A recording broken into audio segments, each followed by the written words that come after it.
Good evening and welcome to tonight's first budget work session. Just for public consumption, we also have 2 more budget workshops at minimum. Tonight you'll hear from me relative to the work our district planning team has done as it relates to the budget guidelines. That will be first. I'm going to pause at that point. I'm going to ask for any discussion regarding the budget guidelines and just a quick thumbs up if you're good with having the guidelines moving forward. If there's areas in the guidelines that you want me to go back to the district planning team, we are meeting this Thursday, so the timing is perfect for that.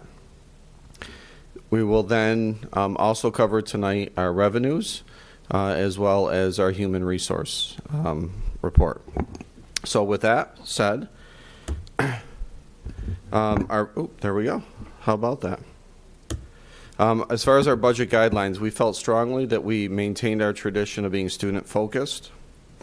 One of the things that we certainly moved around in the guidelines and added some emphasis to was the need for a safe and secure school environment and facilities. You'll see that in multiple ways throughout the budget. You'll see that in our capital project. You'll see our need for secure vestibules at the fronts of every school. You'll see the need for double secure vestibules at the Barker Road East side. You'll see our need for emergency generators and intruder locks and locking mechanisms for all of our large group areas that have the push bars. Those are 3 significant buckets. We're also going to be proposing at some point additional security guards at minimum at the high school, which would also fall under this bucket. It's critical in today's world that our focus is on safety and security, and I can't share that enough. We need to make sure our entrances are secure, and we need to make sure we have the mechanisms to both prevent and to react in the event of a worst case scenario. When we transition from that to why we're in school, once our students are here, we find it very important that all of us within our district are creating a engaging, relevant, rigorous curriculum, and that transcends to everything from assessments that our students take to the different offerings that we have for our young adults. We also believe strongly that one of our strengths as a community are the wide array of choices we give students within school and beyond school. Every child is different. Every child needs to find their own niche in our world.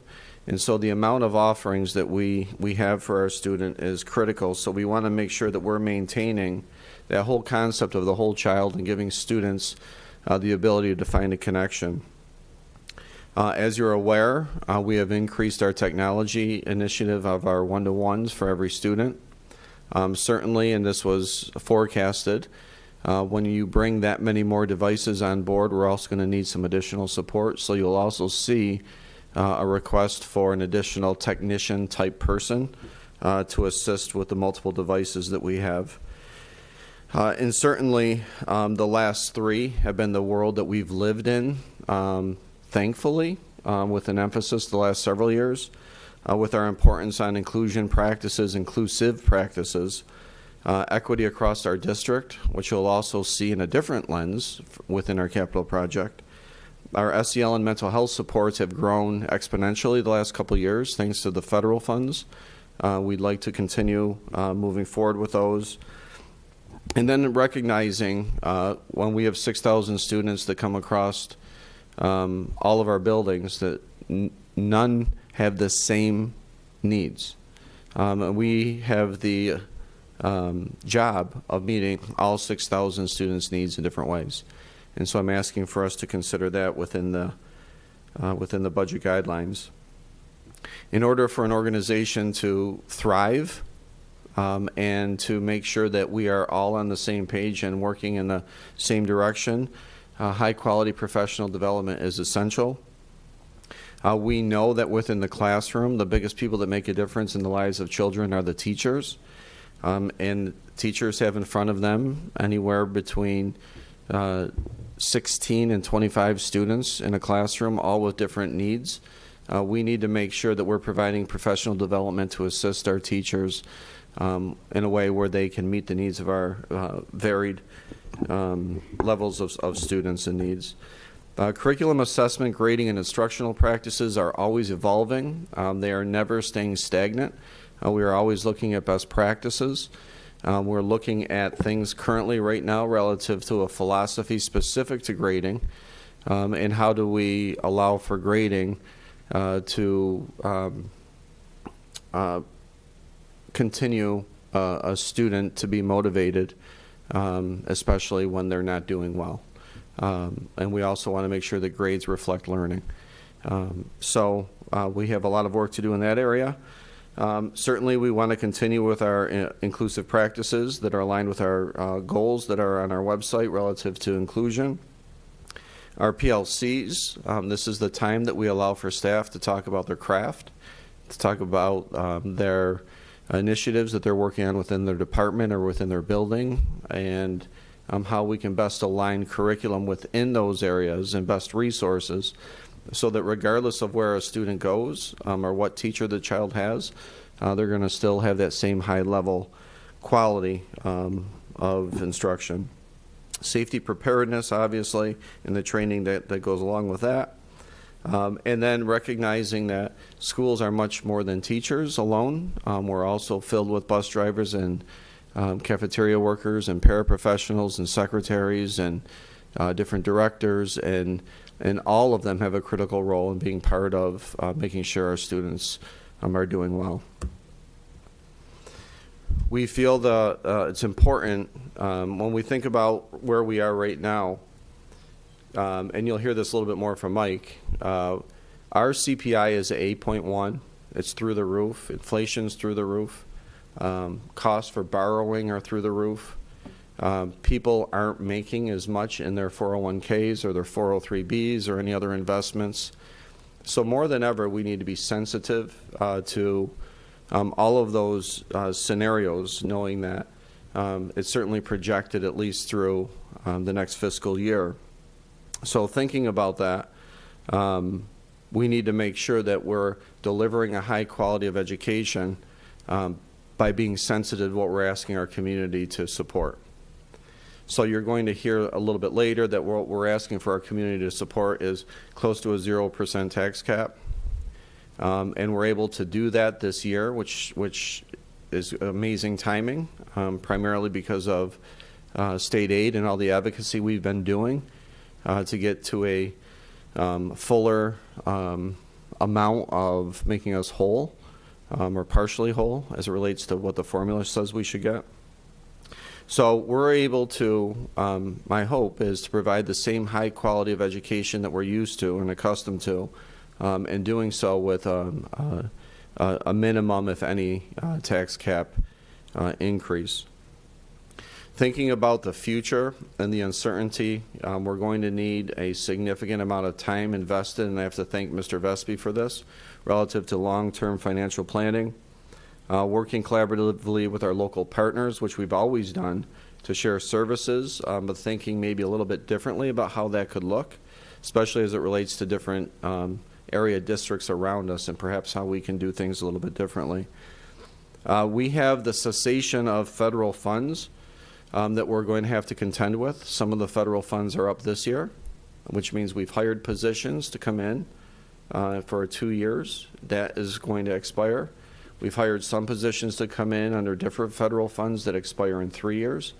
Those are all part of the equation as we look to build a budget that keeps us under a 0.5 tax cap. We also are contending with compression, specifically meaning minimum wage has gone up to the point where it has surpassed some of the amounts that we pay our employees. So thinking about the impact of compression on our food service workers, some of our maintenance and custodians, our bus drivers, and how we deal with that will certainly have a budgetary outcome. Continuing to seek innovative sources of revenue. So I think about the work that our Pittsford Education Foundation has done, how we've recently acquired a $100,000 grant that's primarily used for our students that are in our urban suburban program, but also with our student opportunity funds.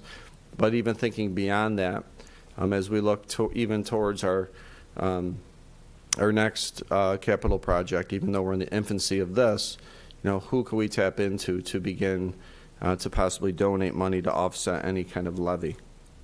Recruiting, hiring, and retaining diverse employees of the highest caliber will continue to be a goal. And seeking cost efficiencies relative to unfunded and underfunded mandates. And I'll share with you, we had a very long conversation at our legislative breakfast about this, and I know that our local assembly member is very interested. And I believe she has or is about to create a bill to study the unfunded mandates, and that's Assemblymember Lunsford. Stability now and into the future is where we need to be. We need to make sure that whatever we do today doesn't put us behind for tomorrow. So thinking about our reserve accounts, thinking how the reserve accounts we have right now are allowing us to connect with that first bullet around student-based relative to security and safety. We are able to expend $15 million or $14 million of capital reserve funds to offset the cost of this project to make sure our buildings are safe and secure. Continuing our partnerships and shared services and paying attention to our audits.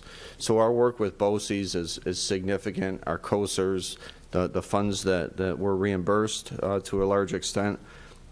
We are able to have larger projects because of our bond rating. Our credit is second to none. We're at the highest level of credit that one can have. So we need to make sure that what we do sets us up in the future for maintaining that credit. And continuing with facilities and infrastructure, which is a big part of why we're doing this capital project, along with that advocacy with legislators relative to appropriate levels of funding, which is ongoing as early as last Saturday. And of course, we have legal mandates and contractual obligations that we're going to have to move forward as we look at this budget. So with that, I have to thank, this is our Assistant Superintendent for Business, Mike Vespi. He's done a phenomenal job stepping into his position, learning as much as he can about our organization, and he's almost been like an external auditor and being able to say, here are the things I would do differently. And part of that is that within our budget guidelines, that long-term forecasting, long-term finance or planning. And he's been working hand in arm with the business office to create what I think is an extraordinary budget. So thank you, Mike. Thank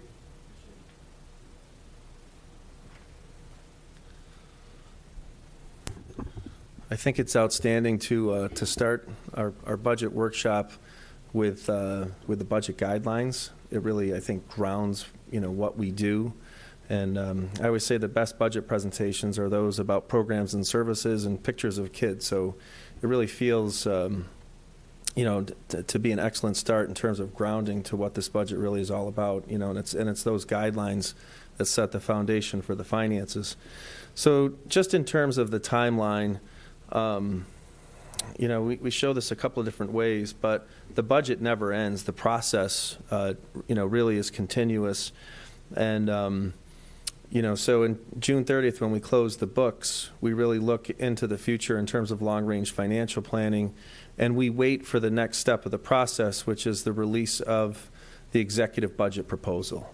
It was a couple of weeks late this year because it was an election year by law.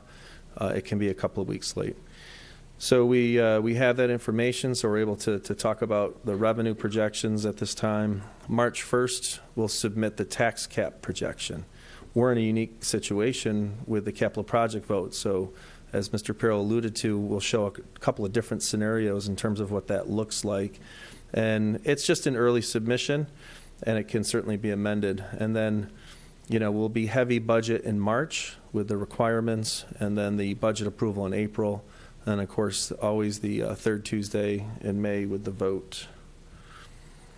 So just, I won't spend a lot of time, but just two major sources in school districts. And obviously, our district, the majority of the revenue comes from the tax levy, right? So roughly 72%. The remainder really comes from state aid. And then there's other sources. And actually, you'll hear later that we continue to do really well in interest earnings, which has been, non-existent for the last 4 years. And then county sales tax is actually doing really well as well. So we're fortunate when we do get to the tax cap discussion to have some of these offsetting revenue sources to really help us as we look into the future.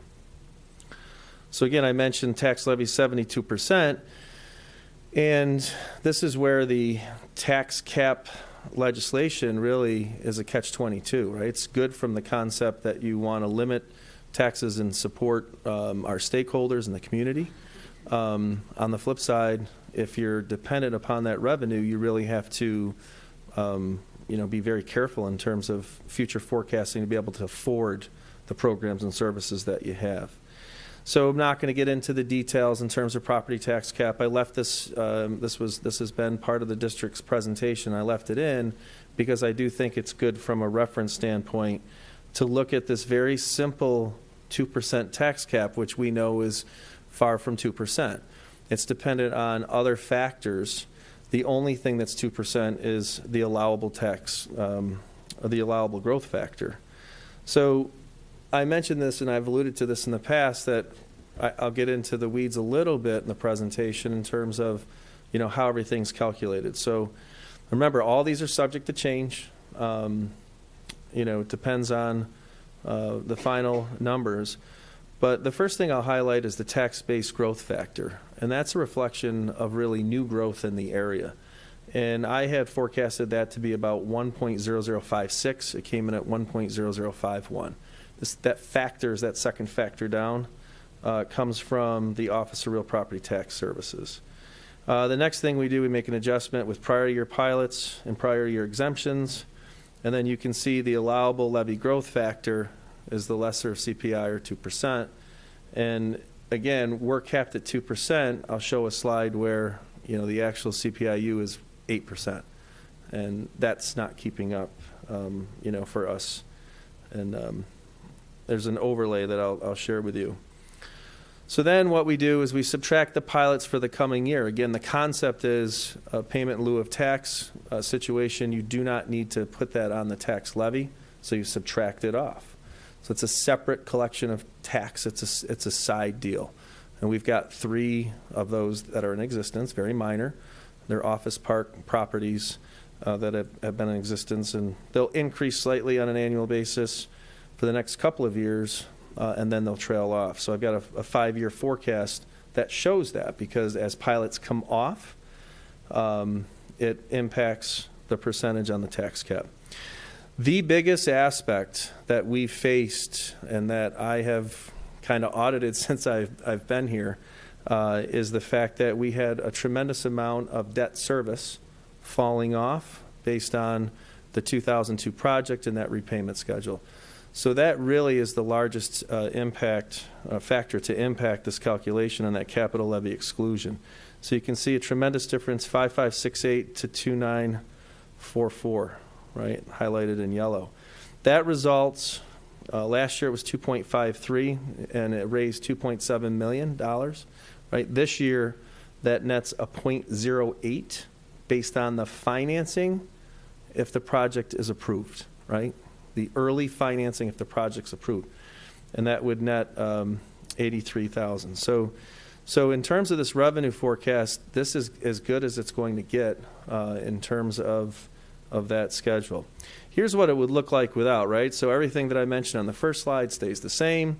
And we get to the second slide, and you see that the calculation for the exclusion goes negative. When it goes negative, it defaults to 0, and that's where the comparison from one year over the other goes negative. So this is what we try to do from a long-range financial planning situation.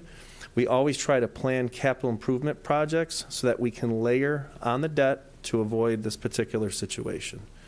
So that's why it is important, that March 28th is important in terms of, what happens with our revenue forecast at the end of the day. Now, I say that, and I want to be careful how I say that, because we would have to trim the $2.8 million, right, compared to a positive, 86, but we would also have less of a temporary financing for the project. So it's not as dire as it would appear from that standpoint. It's just not positive from the standpoint, if you look at the time value of money and you look at a percentage of your largest revenue source, 72%, there's a diminishment of future percentages as it pertains to this cap. So it's a mathematical limitation more than anything, but it does have a negative impact. And it would restrict future revenues, depending on the scenario, as much as, up to $500,000 over the next 5 years. So this is really important. And again, I typically wouldn't get this far in the weeds, but I think it's important to see the two scenarios, and have that information out there. We talked about the transparency associated with this revenue forecast. I also, on the tax cap that I can share, I have an updated 5-year forecast. So everything I do in terms of revenue and expenditures, I take a look at how the decisions we're going to make in this year's budget impact the future. So I certainly can share what I see the tax cap being. This is a historic look back at allowable growth factors, the so-called 2%, and then what the CPI was. And you can see the last 2 years, it's just not keeping up. And I found this right on the Office of State Comptroller website, which graphically really tells the picture. You can see that the allowable levy growth factor, right, has kept up, maybe the exception the first year, right, and a little bit in 2019. It really hasn't negatively impacted school districts because inflation has been in check, right? And so remember, if, when it was 0.12, the allowable factor was 0.12. But we couldn't complain because that's where inflation was. Now we've got a situation where, and we always, the financial aspects of the state always warned in this formula, if something happens with inflation, there's got to be an adjustment that's made. So it is something that we talked about legislatively to say there's got to be some kind of circuit breaker, some kind of allowance that's made, because there's a natural erosion of supplies and materials within the budget as it exists, and we don't have an offsetting revenue. Now, with the restoration of foundation aid, tough argument. As we go forward, and we're not sure what's going to happen in terms of the revenue outlook from the state, might have a stronger argument if CPI continues. I've looked at several economic models that suggest CPI is going to come back down within the next 12 to 18 months into that 3.2% range. So we'll continue to monitor that. And we are seeing positive growth, or positive, I wouldn't say growth, but I would say positive reduction in these factors. So just some notes, right? This is a good summary. CPI continues to impact us. The capital exclusion obviously has a huge impact on the calculation this year. While it's positive that we paid $5.1 million back in debt, it's paid in full. We don't have the corresponding reduction in building aid because we've done cash projects, which results in a negative exclusion. So it's more mathematically, it would seem more intuitive that when you pay down debt that you get rewarded as opposed to having the exclusion work the opposite way. BOCES capital project funding also returned to normal levels. It has been elevated for the past 3 years. BOCES has done a tremendous job. I've had a chance to go and tour the facilities, and they've really done a tremendous job in terms of capital project work there. Transportation aid for school buses also reduces in the formula. We pay cash for buses, we don't finance, so we're getting aid and we don't have the expense. Again, it would seem that you're rewarded for that because you don't have the borrowing costs, et cetera.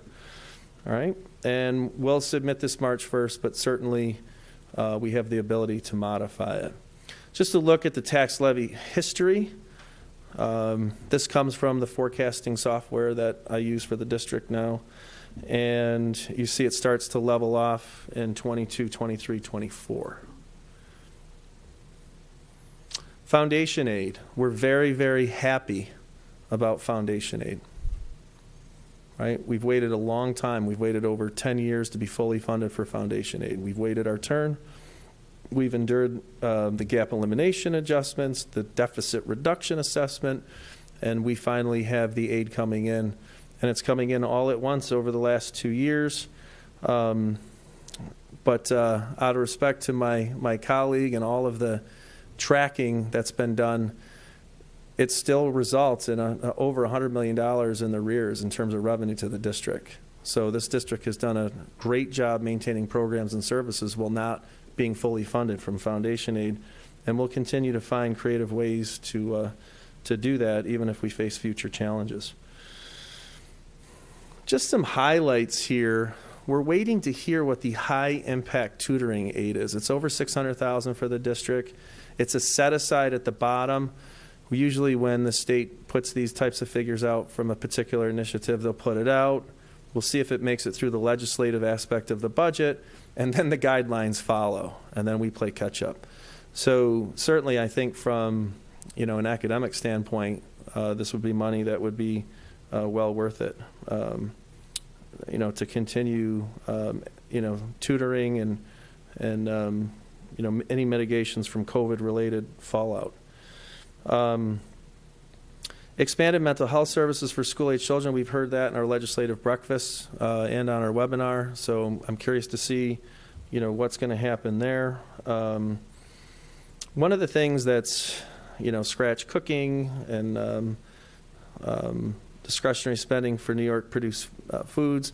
One of the things that's not on here that we're keeping a close eye on is whether or not New York is going to fully fund school lunch. So that's something we'll continue to monitor as well. While that's a separate aspect of the budget, not in our general fund budget, it's still an important aspect that would have, would definitely have an impact on us. So just a reflection overall in terms of the proposal, this is really a best case scenario, right? For many, many years, the executive proposal was just, we'll throw it out there. It's, we're going to consolidate aid categories, maybe mess around with BOCES aid a little bit, and then the legislators get together and, negotiate. This is the second year in a row where we look at a very generous proposal from the governor, and it's probably going to be the best case scenario with some tweaks. And the reason why I say that is last year there was a little bit of downward adjustment on foundation aid once it got trued up. So, so Mike, just to clarify, in the event there is a bill that comes to fruition relative to fully funding meals for New York State schools, we would then bring to the board the consideration for going back to being on the New York State program versus staying on our own program. It's funny, we actually had a meeting yesterday with the cook managers from every school, and they asked that question in terms of process.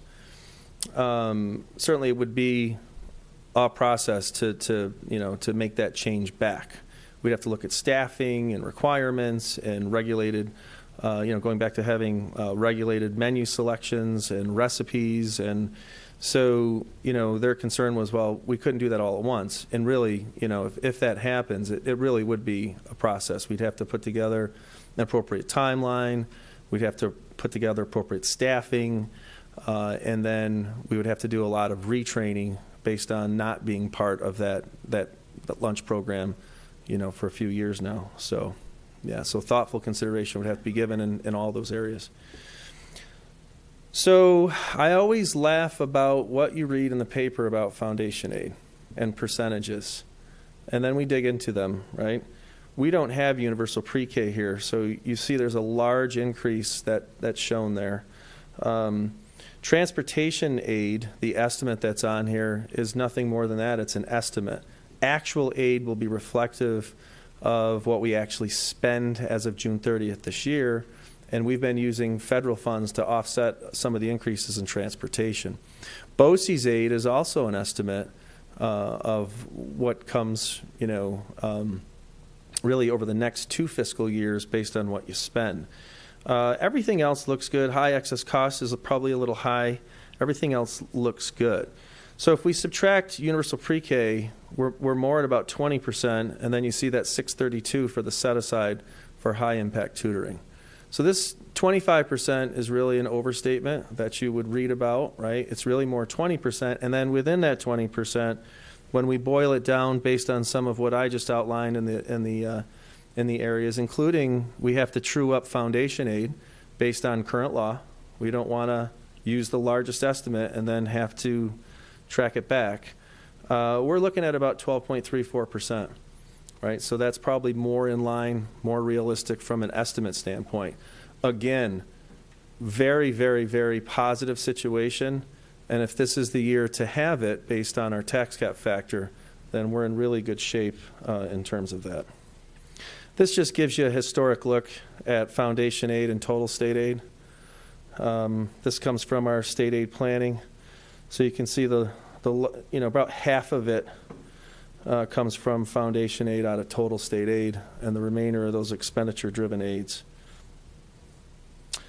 Little choppy, right? We see what happened in 21, so a little choppy look of state aid, and then the last 2 years of that full funding, and pretty slow and steady from 2014 on up to this point in terms of full funding.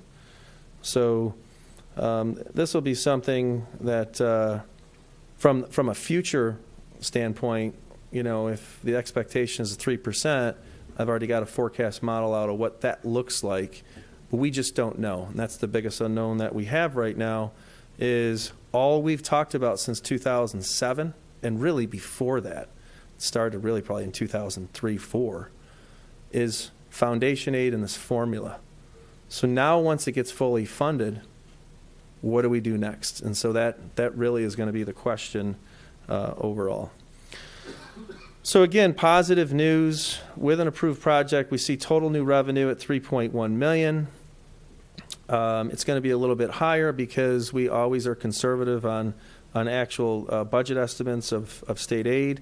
Interest earnings, you're going to see a projection tonight in the Treasurer's report over $1.1 million. Now, can we count on it? We hope so, right? There was another increase. And then, of course, those sales tax increases as well. So a lot of positive aspects there. Without an approved project, it drops to $316,000. But remember, the impact of the reduced band financing would offset that. So it's not as dire as it would first appear, but it certainly would have an impact. So next steps really it's really all about, I think we've got a good idea on the revenue side. It's really about finishing up the expense side, staffing projections with Mr. Clark. We've got to make adjustments for COVID funds. I actually had a chance to reconcile where we stand there, and we're in really good shape in terms of the 3 different grants. We'll continue to look at a state aid analysis in terms of the set aside, and then we'll work with the district planning team overall. I think the biggest thing that I think was mentioned previously is every decision that we make now has to be well thought out, because we don't know what's going to happen with foundation aid, and we don't know what's going to happen with inflationary factors. So we really have to, I think, be a little bit, even though we've got a nice increase in revenue, we've got to be conservative because we're not sure what's going to happen 2 and 3 years down the road. So really well poised for a budget this year, but still an eye to the future in terms of being conservative. And then our upcoming meetings, which I think is important overall, we'll continue to have our workshop sessions well planned out, and I think we'll be in very good shape when it comes to mid-March. So at this time, I'd turn it over to Mr. Pirro, and then Sean's going to come up. So if we could maybe break this into 2 different areas, the first being the budget guidelines. Are there any concerns, comments, questions, anything that board members feel I need to take back to the district planning team relative to our guidelines?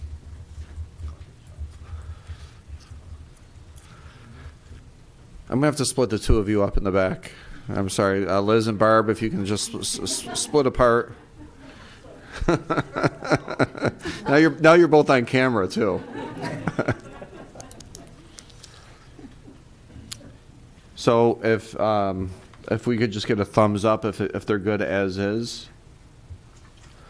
Then I want to just thank our district planning team. And one of the things I did not mention is our district planning team has representation from our every stakeholder unit group within Pittsford Central School District. So that's everyone. So that means it's the paraprofessionals, the teachers, the secretaries, the administrators, and so on and so forth, as well as our PTSA, as well as a community member without students in the district anymore. So it's a vast array of stakeholders there. And they put in several hours into these guidelines, and they've gone through several renditions. So I'm happy that to share with them that we're all good. Right? Thank you. Any questions for Mike and the revenue picture for moving forward?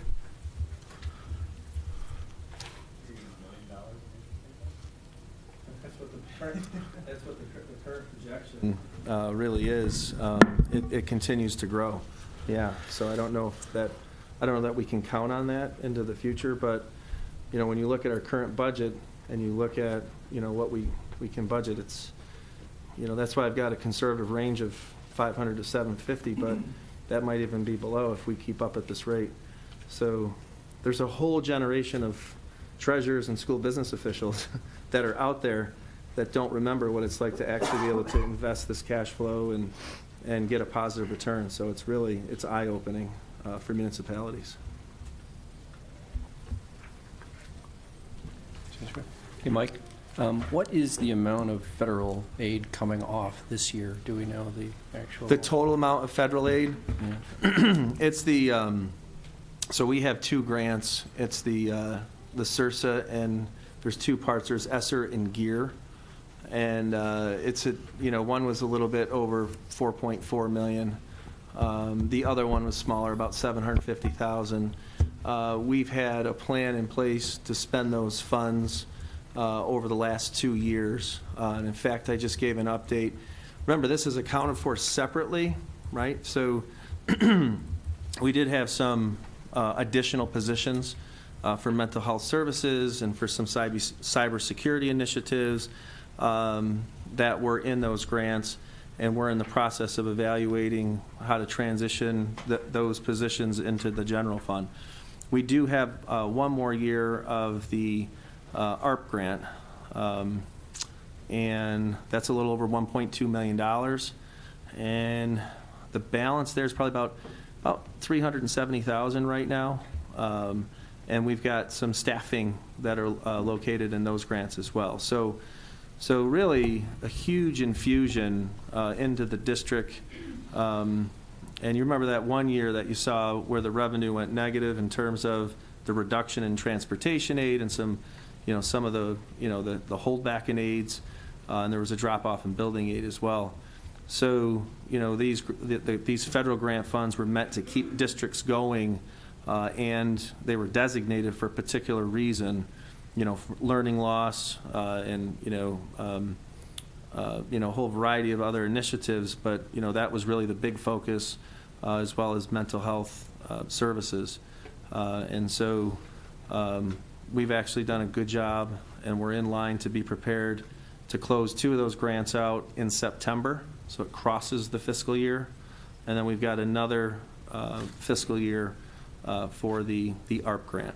So to Jeff's question, it's separate but included. Exactly. Because we have to make decisions around how we use the grant because they were positions for people. And if we want to keep those positions, that has a budget implication. Otherwise, it becomes separate. So we say we had funding for these positions for 2 years and they now go away. Or we had funding for these positions for 3 years, they now go away? Or are they so valuable right now that we need to find a place for them in our budget? Any other questions?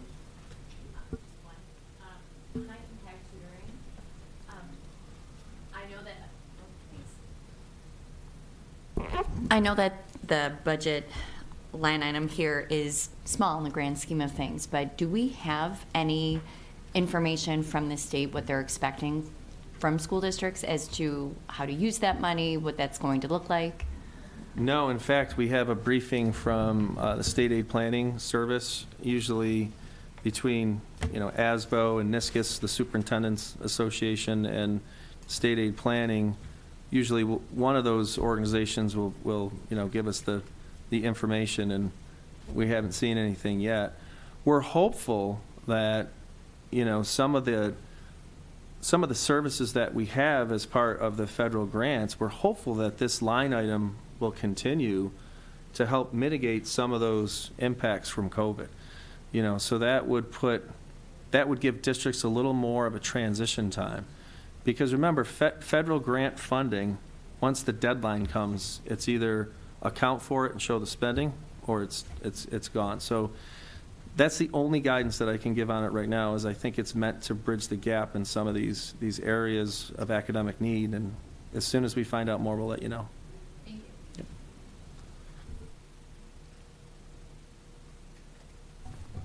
Okay. Sean, Human Resources. Thank you. Happy to be with you this evening and share information from the Human Resources Department. Our areas of responsibility, so you can see the broad areas that our office supports. So personnel processes and matters, staff hiring, onboarding and assignments, our sectioning process, contract negotiations, labor relations and contract administration, leadership development, and administrator and teacher evaluation processes. So I'd like to highlight tonight a few areas: budget, sectioning and staffing, coordination between human resources and other departments, hiring from the past year, and then where we stand as far as contract negotiations. Just from a budgetary standpoint, you'll see the top 5 expenses for our department.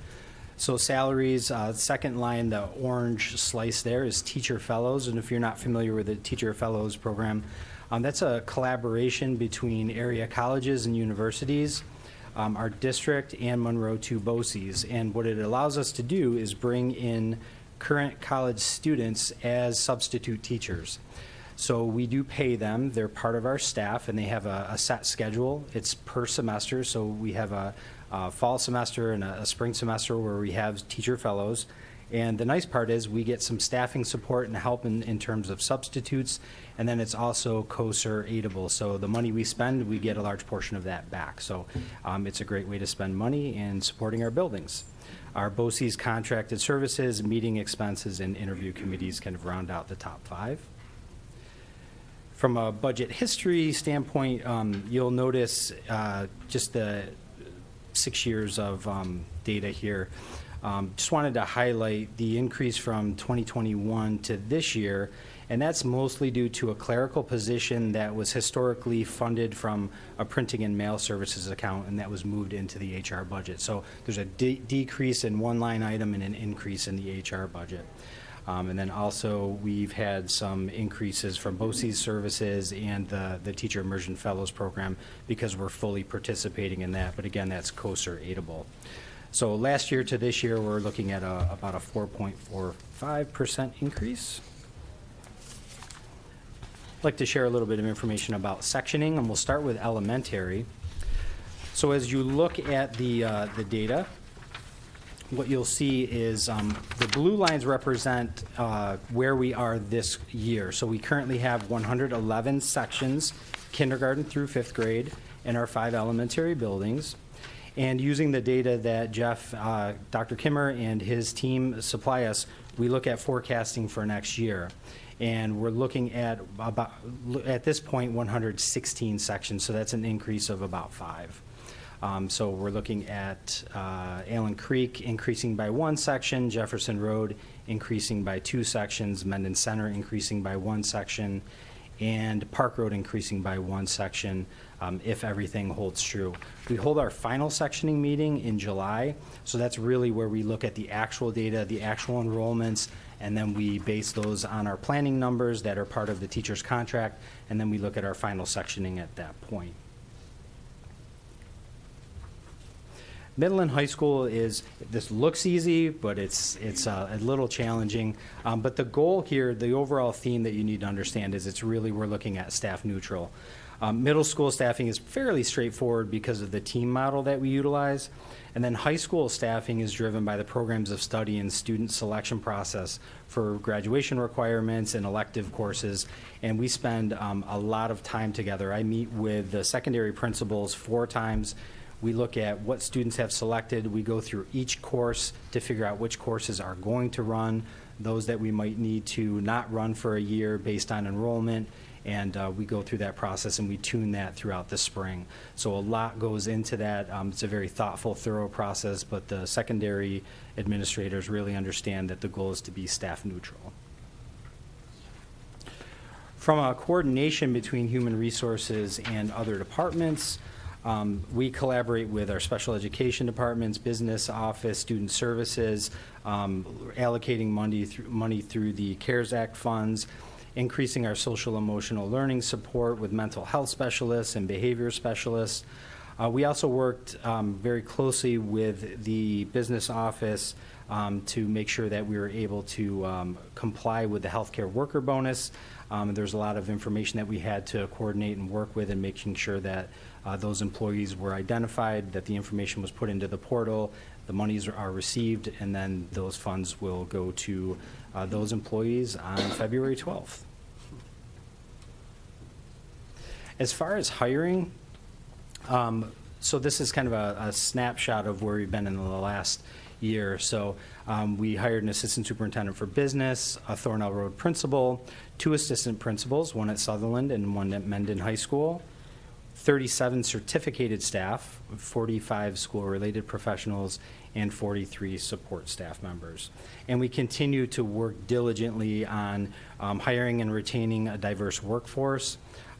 We continue to bring forward candidates from diverse backgrounds, cultures, and once hired, we really work hard to tailor their mentoring to include inside and outside of district supports. And then globally, obviously hiring is something that we're always focused on, but in particular support staff. I'm sure we'll talk later on about the bus driver and monitor recruitment event that we had, but we're really focusing on increasing our bus driver workforce. Food services is an area of focus, custodians, school aides, which those are the people that support our children during recess and lunch times. And then, as the superintendent spoke, the focus on safety and security personnel. Then contract negotiations. So this is a busy year for us. We opened last year with a bus driver in attendance, and we were able to finalize that contract in the fall. We're currently open with our teachers and paraprofessionals, our office professionals, custodial maintenance and mechanics, and food services. So thankfully, we started some of those earlier, and we've made some really good progress. But it's one of our busier years for contract negotiations. And that's an overview. Any questions? Any questions for Sean? So the only thing I would just clarify is that when we look at elementary sectioning, it's a mathematical equation. And so we take the contractual number for each class, divide it by the amount of students per grade level, and that gives you the amount of sections. And what a section means is it's a classroom that's housed with a teacher, and depending on the grade level, it could also contractually come with an additional paraprofessional. And so that elementary sectioning is significant in our budgeting process. And again, middle and high school, our goal is to keep that staff neutral every year. So there's some years where we can see elementary staffing go down, and other years where we see it come up. And that's both a matter of new families moving in, moving out, and 1 or 2 students can cause us to increase or decrease a section any given year. So it's a process that's ongoing, and like Sean said, isn't finalized really until July. And so we really have to look at Dr. Kimmer's projections as our guidepost. Yep. They're very thoughtful. The other thing I would add is We have a buffer built in when we're doing our final sectioning meeting to make sure that we're not going to go over our max numbers, because the last thing we would want to do is if, let's say, a family moved in the fall and now that increased our max numbers where we would have to normally break a section, we would never want to do that. So we build that buffer in during the summertime to allow for some expansion throughout the year. Okay, thanks, Sean. So that will conclude our first budget work session. It's 6:50. Our next part of our agenda as we start our board meeting is going to be our Pittsford Pride. So with that, we have about 8 minutes. We'll open the doors and let the floodgates come in.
No, it's Pittsford Pride because everyone quiets down right on time. This is the best thing in the world. Are we good in the back? Yeah. Yep. Welcome to the Pittsford Board of Education meeting. If you could, please stand for the Pledge of Allegiance. Mom. I pledge allegiance to the flag of the United States of America and to the republic for which it stands, one nation, under God, indivisible, with liberty and justice for all. 20.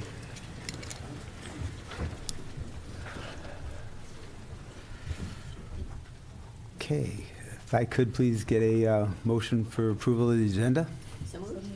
Thank you. Thank you. Any edits? All in favor? Any opposed? That motion carries. With that, we move to one of my favorite nights of the year for Pittsford Pride, Mr. Pirro. We had 4 people here for a budget workshop. And we have a room full of people to celebrate amazing students. I think that really speaks to so much of what we value in our community. So I'd like to welcome you all to our Pittsford Pride recognition.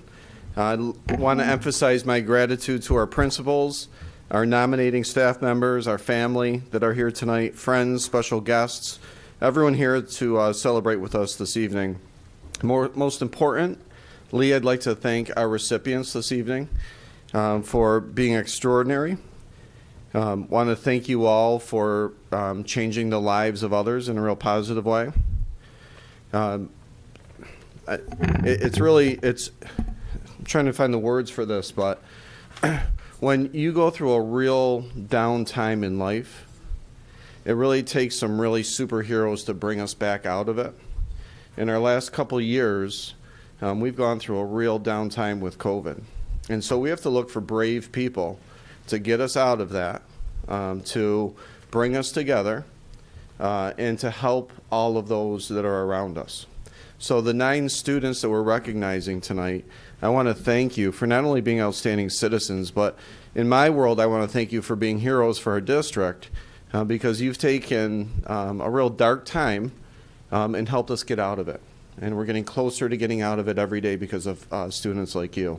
So if we can give our 9 recipients an applause for that.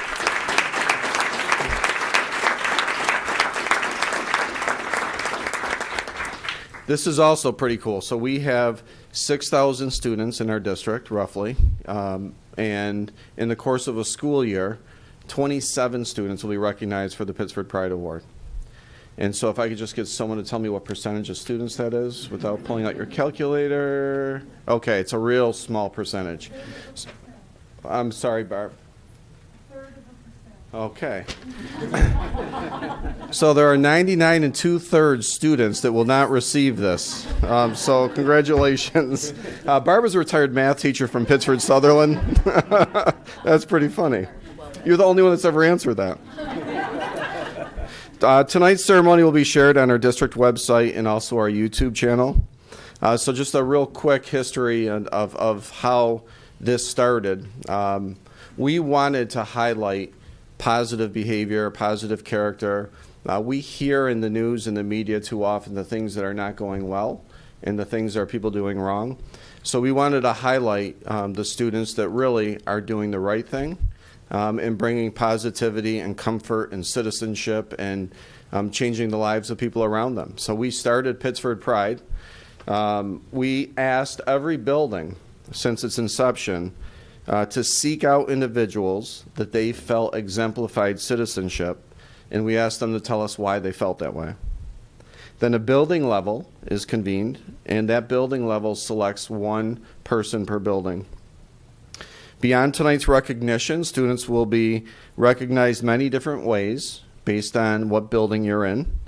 It can range from a bulletin board, morning announcements, your name on a plaque, working with your principal to decide on a special privilege or a gift ranging from free time to a parking pass to spirit wear to being a class helper to even being a speaker to other classes. Parents and guardians, if you read the small print attached to this award, if you are elementary and middle school parents or guardians, Immediately following this, you're responsible for ice cream and dinner of their choice. High school, you are responsible for a vehicle. I'm sorry. So here is our process for tonight. As each student's name is called, we're going to ask that student to just stand. So we're going to do one student at a time. We're going to start with our board president, who will read the first 3 students. One will stand at a time. And then our vice president, Robin Scott, will do the next 3, and I'll close us with the final 3. Once all 9 recognitions have been read, students will collect their framed certificates over there, and then you'll walk behind the Board of Education members, and we will take a lot of pictures of you. And you're all welcome to come up and take pictures as well. So before we turn it over to our board president to read the first 3, I would just ask that if you are a family member or a friend of one of those people that are recipients, take this all in. Sometimes we look for adults as role models. The role models really are the students that are here tonight, and I can't thank them enough for being who they are, and thank you for raising them. So with that, I'm going to turn over to our board president, Ted Aresti.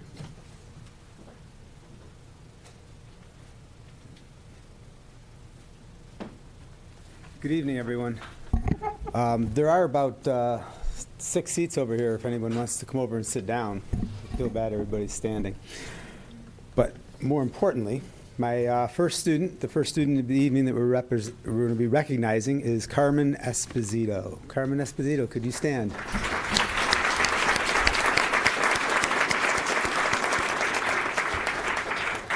Carmen is an 8th grader at Barker Road Middle School. He was nominated by Miss Osinski, Miss Knight, Miss Walsh, and Miss Locker. Carmen is a wonderful young man who exemplifies the qualities of good citizenship. He is always respectful to his teachers and shows that in a variety of ways. He comes to class prepared, he asks meaningful questions, and participates in class discussions. Carmen comes to class ready to work and is truly invested in learning. When a teacher makes a suggestion, he is open to it and utilizes it from that point forward.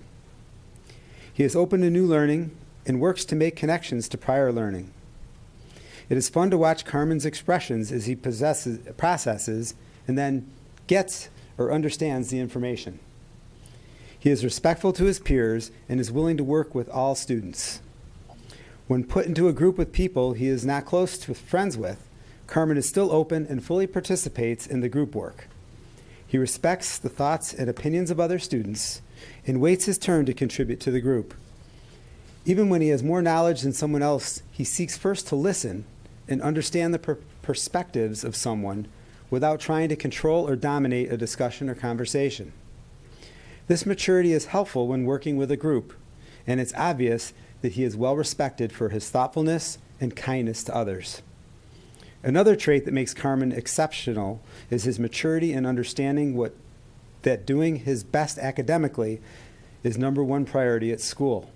Even when others might be distracted or socializing, Carmen is able to understand that his time is important and he wants to make the most of it during school hours. Perhaps the most admirable trait that he exudes is his gentle kindness. We have observed this in both small and large ways. For example, he seems to intuitively understand that students react to grades in different ways. He has sympathized with students who have not been successful while never sharing his success that would only make them feel worse. We have also witnessed him sincerely being happy for another student doing well, even when his score was not. He was disappointed in his own self. Carmen is one of the first students to say hello to his teachers as he enters the classroom, and is typically one of the first students to say thank you, and addresses his teachers by name at the end of class to add, "Have a nice day." What a great kid. Congratulations, Carmen.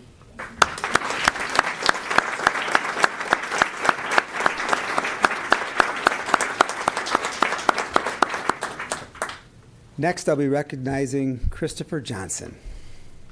Hi, Christopher.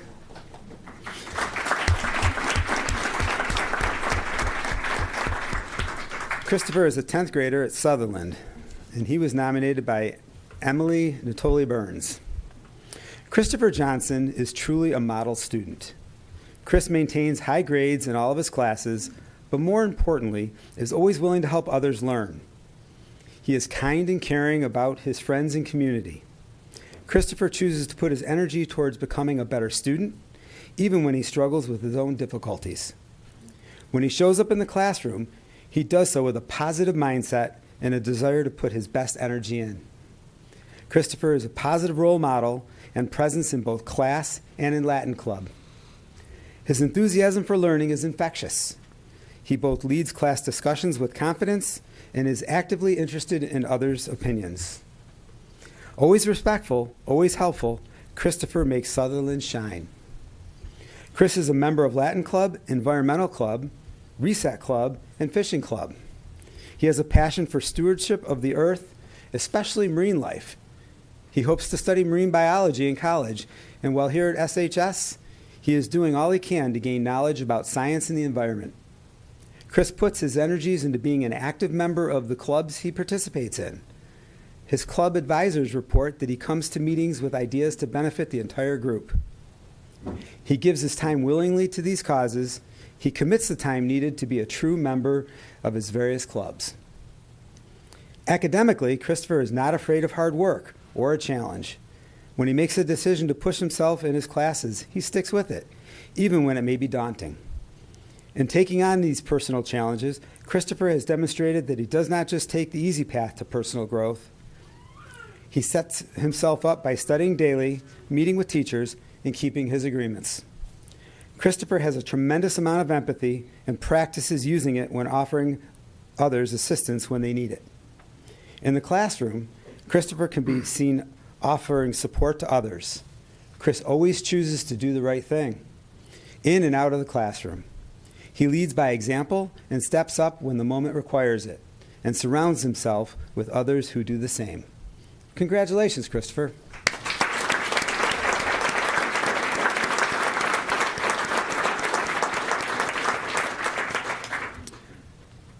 The final one I'll be recognizing this evening is Harleen Kaur. Hi, Harleen.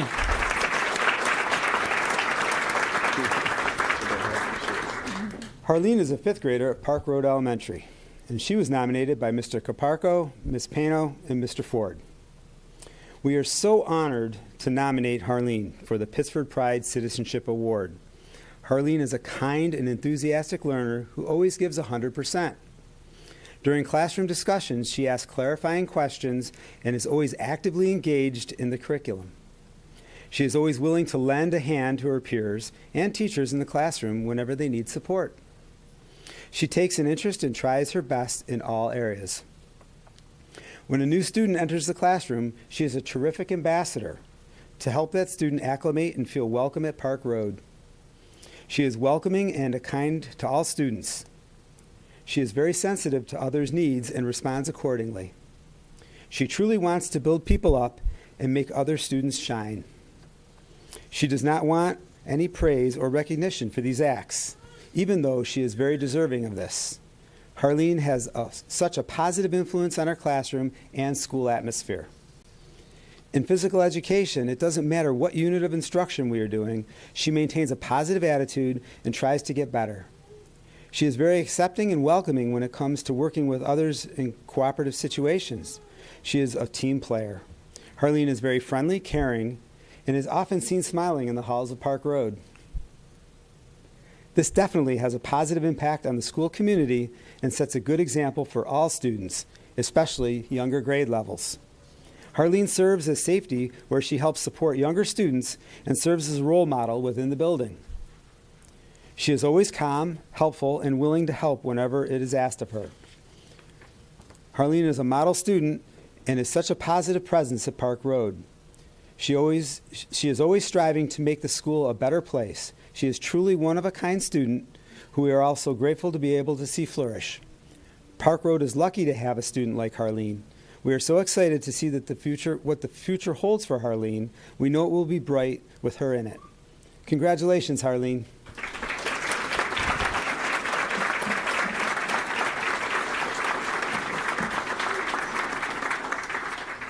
Next up is Robin Scott, our Vice President.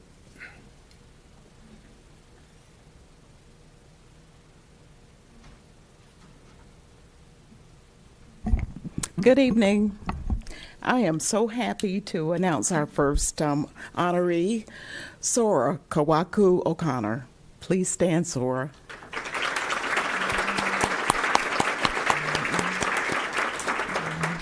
Sora is an 8th grader at Calkins Road Middle School, and she was nominated by the entire Purple team. That's comprised of Mr. Dermody, Mr. Burrett, Mrs. Fitzsimmons, Mrs. Christopher, Mrs. Madalino, and Mrs. Kilburn. The Purple team at CRMS proudly nominates Sora Kawaku O'Connor for Pittsford Pride. She's a great embodiment of everything wonderful in the Pittsford school community. She follows the Midnight Way on a daily basis, and our school is better for having her here. We can't think of a better candidate, an amazing young person who is confident, courageous, and kind to both her peers and teachers alike. Not only is Sora an excellent student and a positive influence on others, she is a hard worker too and engaged in the learning. Sora consistently shows nothing but respect for peers and adults alike. She is kind, caring, and has a wonderful sense of humor. Sora is a student who is 100% comfortable in her own skin and proud of her beliefs and stands by them in a positive way. Sora is well-rounded in school and community activities alike. She is active in the school play, athletics, socially, and always gives her all to make everything as great as possible. She has volunteered in the Learn to Row program for Pittsford Crew over the summer. Teachers, students, coaches, and community members all would agree that Sora is a mature, kind, and welcoming soul that makes those around her better. Some of Sora's teachers share the following, quote, "She is authentically kind towards all others," unquote. Quote, "Every day she says good morning and asks me how I am doing. She has a positive attitude and is the perfect embodiment of our CRMS values," unquote. Quote, "She is a tremendous young lady who glows with self-confidence, confidence, and compassion," unquote. Overall, Sora's impact on our school community is amazing. Her teachers and peers are all impacted by her in a meaningful way. She wants people to enjoy their time here and helps to make that happen. We are so proud to nominate Sora for the Pittsford Pride Award. Congratulations, Sora.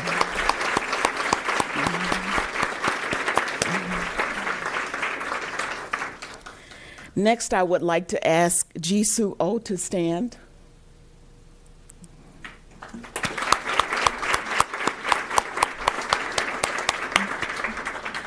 Jisoo is a 12th grader at Minden High School, and she's been nominated by Jude Dietz from the English department. I'm especially proud to nominate Jisoo Oh for Pittsford Pride. I say this with complete confidence. Jisoo Oh is one of the top students I've had in 27 years of teaching. Jisoo is a standout student and human, always doing her best, being her best, and making a difference in the lives of others. She assumes an encouraging leadership role as she works in groups and contributes to discussions. She's humble, inspiring, and a dedicated servant leader who models for her classmates how to be an advocate and ally. Her communication skills are stellar, from delivering inspiring speeches to writing interesting and passionate articles for the school newspaper to contributing to and serving as editor of the Minden High School Literary Magazine. Jisoo is a mature and invested advocate. Rather than merely complaining about what she sees flawed in our school community, she seeks out ways to improve it. This solutions-based attitude was especially evident twice last spring.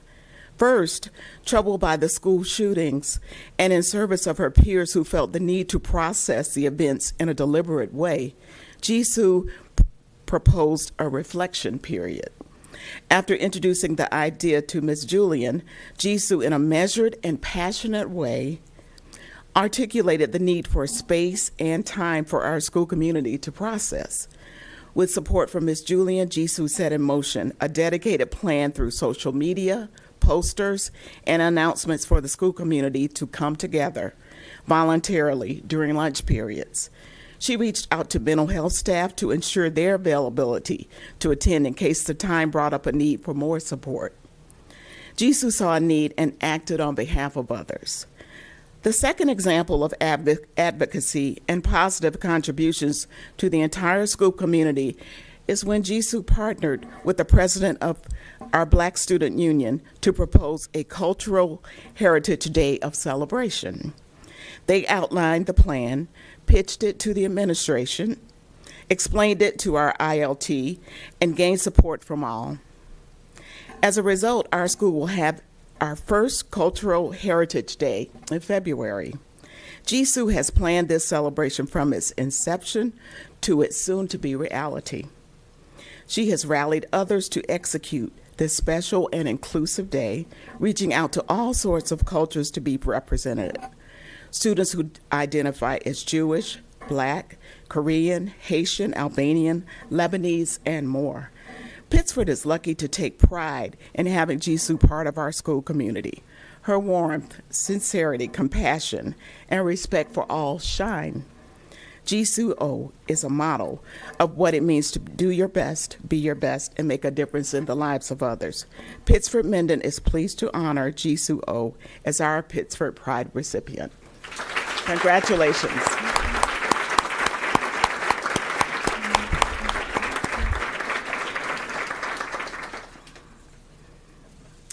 And next, we will be honoring Logan Pritchett. Can you please stand?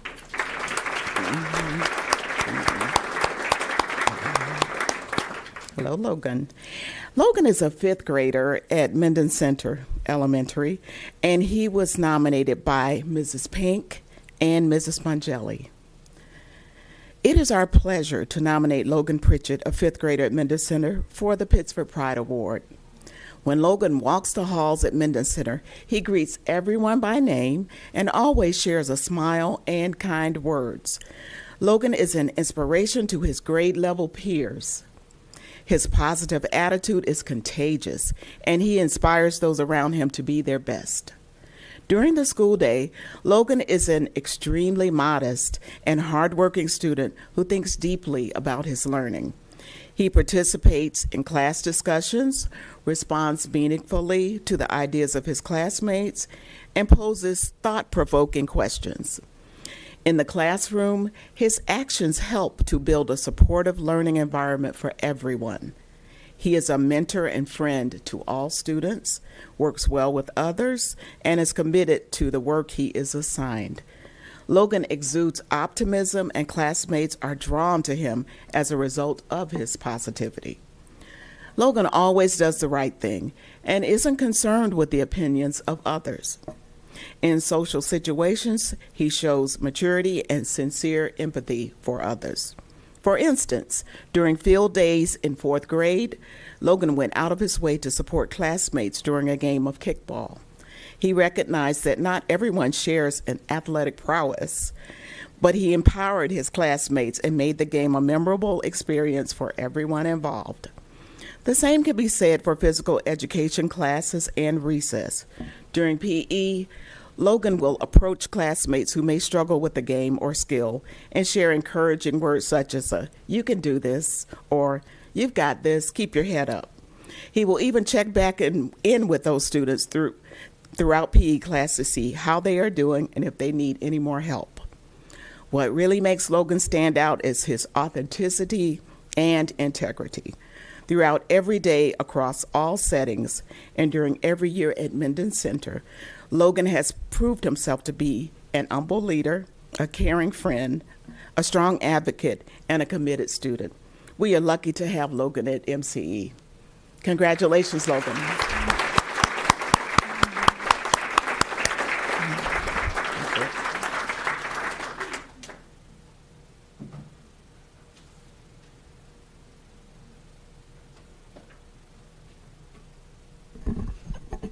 We should do this every day. It is so amazing just to hear good things about our students.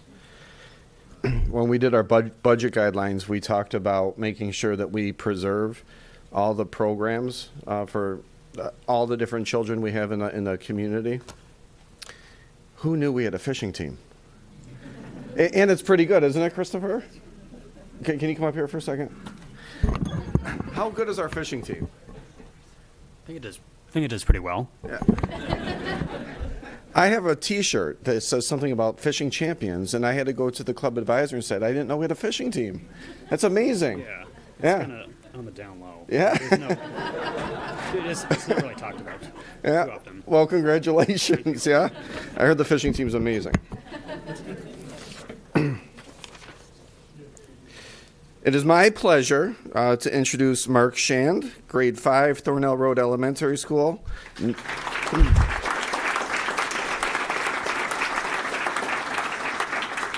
Mark was nominated by Mrs. Farrington, his social studies teacher.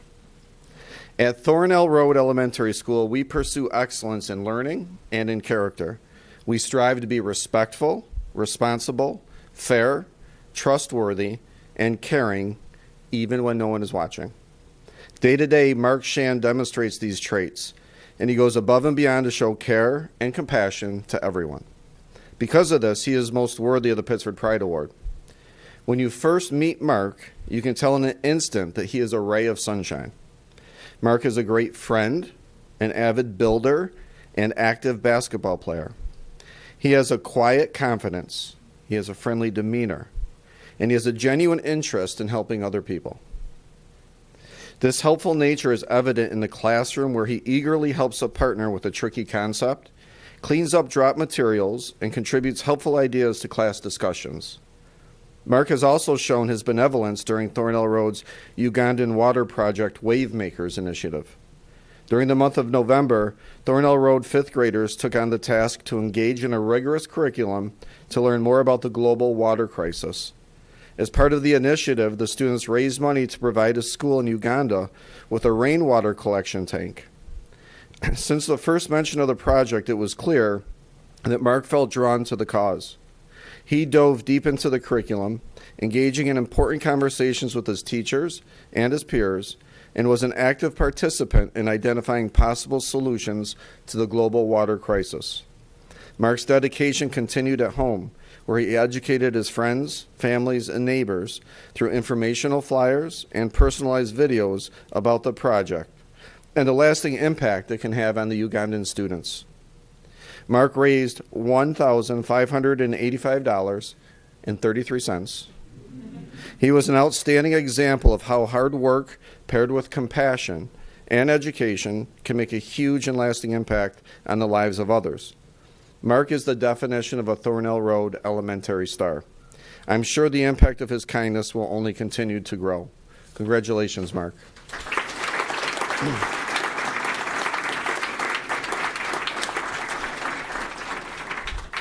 Next, it's my pleasure to recognize Jack Shannon.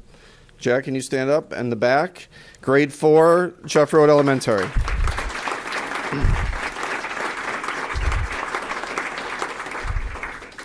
Jack was recognized by every single person at Jeff Road, I think. Joanna Farrell, Katie Phillips, Liz Heron, and Liz Candeas, and I think a bunch of them are here. So that's really cool, too. And while I'm at it, thank you all for staff and teachers and principals again that are here to celebrate with our students. So here we go, Jack. Jack Shannon is a 4th grade student at Jeff Road who brings excitement for learning to the classroom and always enjoys sharing homeschool connections. Besides his excitement for school, Jack is a student who demonstrates outstanding character with many positive qualities. Jack always demonstrates honesty throughout his school day. Whether working with his peers or independently, Jack makes sure he is honest and always telling the truth. During the year, Jack was using a multiplication chart and asked his teachers if it was okay to use on the assignment. Jack did not want to cheat, so he made sure it was okay to use it. Jack is hardworking and perseveres during difficult concepts and tasks. When Jack encounters a challenge for himself at school, he never gives up and always keeps trying. For example, long division in 4th grade can be very difficult. Is that true? It is. Long division is not fun. Very difficult. However, Jack keeps practicing the skill and asks for help when needed. Jack will always thank the teacher for helping him. He is a student who wants to learn and improve his skills in all areas.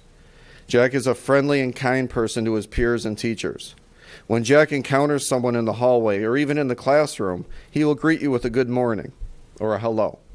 Jack makes sure to check in and ask how people are doing and will always offer a helpful hug. He loves to make connections to adults and peers and shares personal stories. Jack makes others feel welcome. He is a great helper. He is always willing to lend a helping hand to his teachers and to his peers. Recently, he helped to put up a sensory pathway for younger students in the first grade and kindergarten hallways. Jack is respectful to his teachers. He's respectful to his peers. He participates in Best Buddies, which prompts respect and inclusion for students of all abilities. He is understanding and respectful of the fact that all students need different things in order to be successful. Jack is always thinking about others and their well-being. He cares deeply about others and how they are impacted by different situations. He is aware of others' feelings. He shows empathy and does all he can to help cheer people up. He also demonstrates empathy by advocating for his sibling. Overall, Jack is such a wonderful example of a student who demonstrates the true qualities of Pittsford pride. His teachers are so lucky to be able to work with a remarkable young man like him. Way to go, Jack. We are proud of you.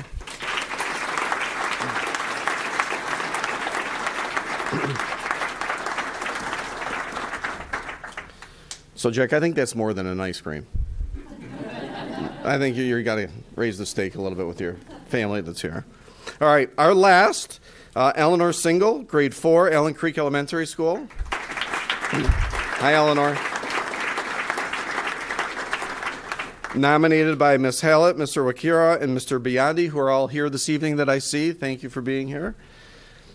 It is our pleasure to nominate Eleanor Single for the Pittsford Pride Award.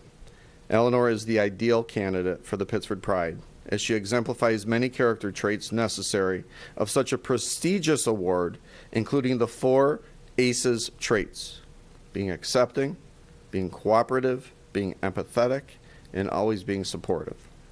While at school, Eleanor leads by example. She asks thought-provoking questions during the whole class instruction.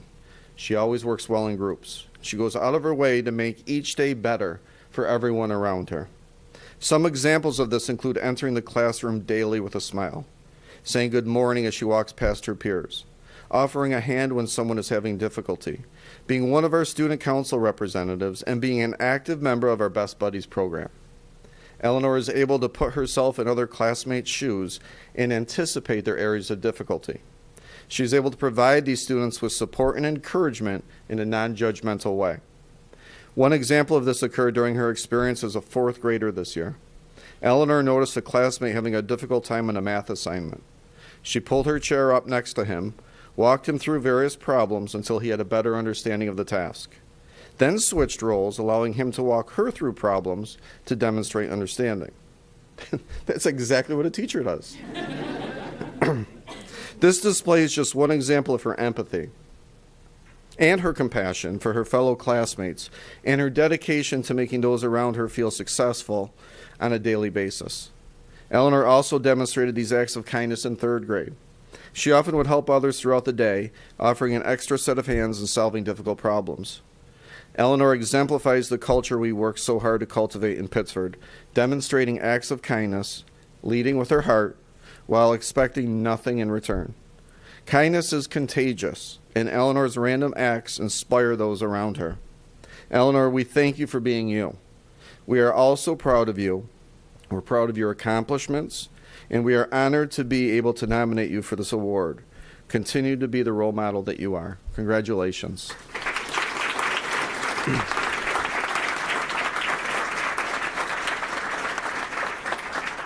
So with that, I have to just say, wow. It's an honor to be a superintendent surrounded by so many amazing people. And want to thank all of our candidates again tonight for making our Pittsford schools better. So if we can, the 9 of you, There are 9 plaques and your letters on that back table. If you can grab your plaque and your letter and find a place behind the Board of Education, we're going to snap 5,000 pictures, and then we're going to give you a big cheer before you leave. Okay, let's go ahead and do that.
see Ed. I We don't do see need Ed. Fairport. Do you know where he is? He could be talking. Melanie? Hey, Melanie.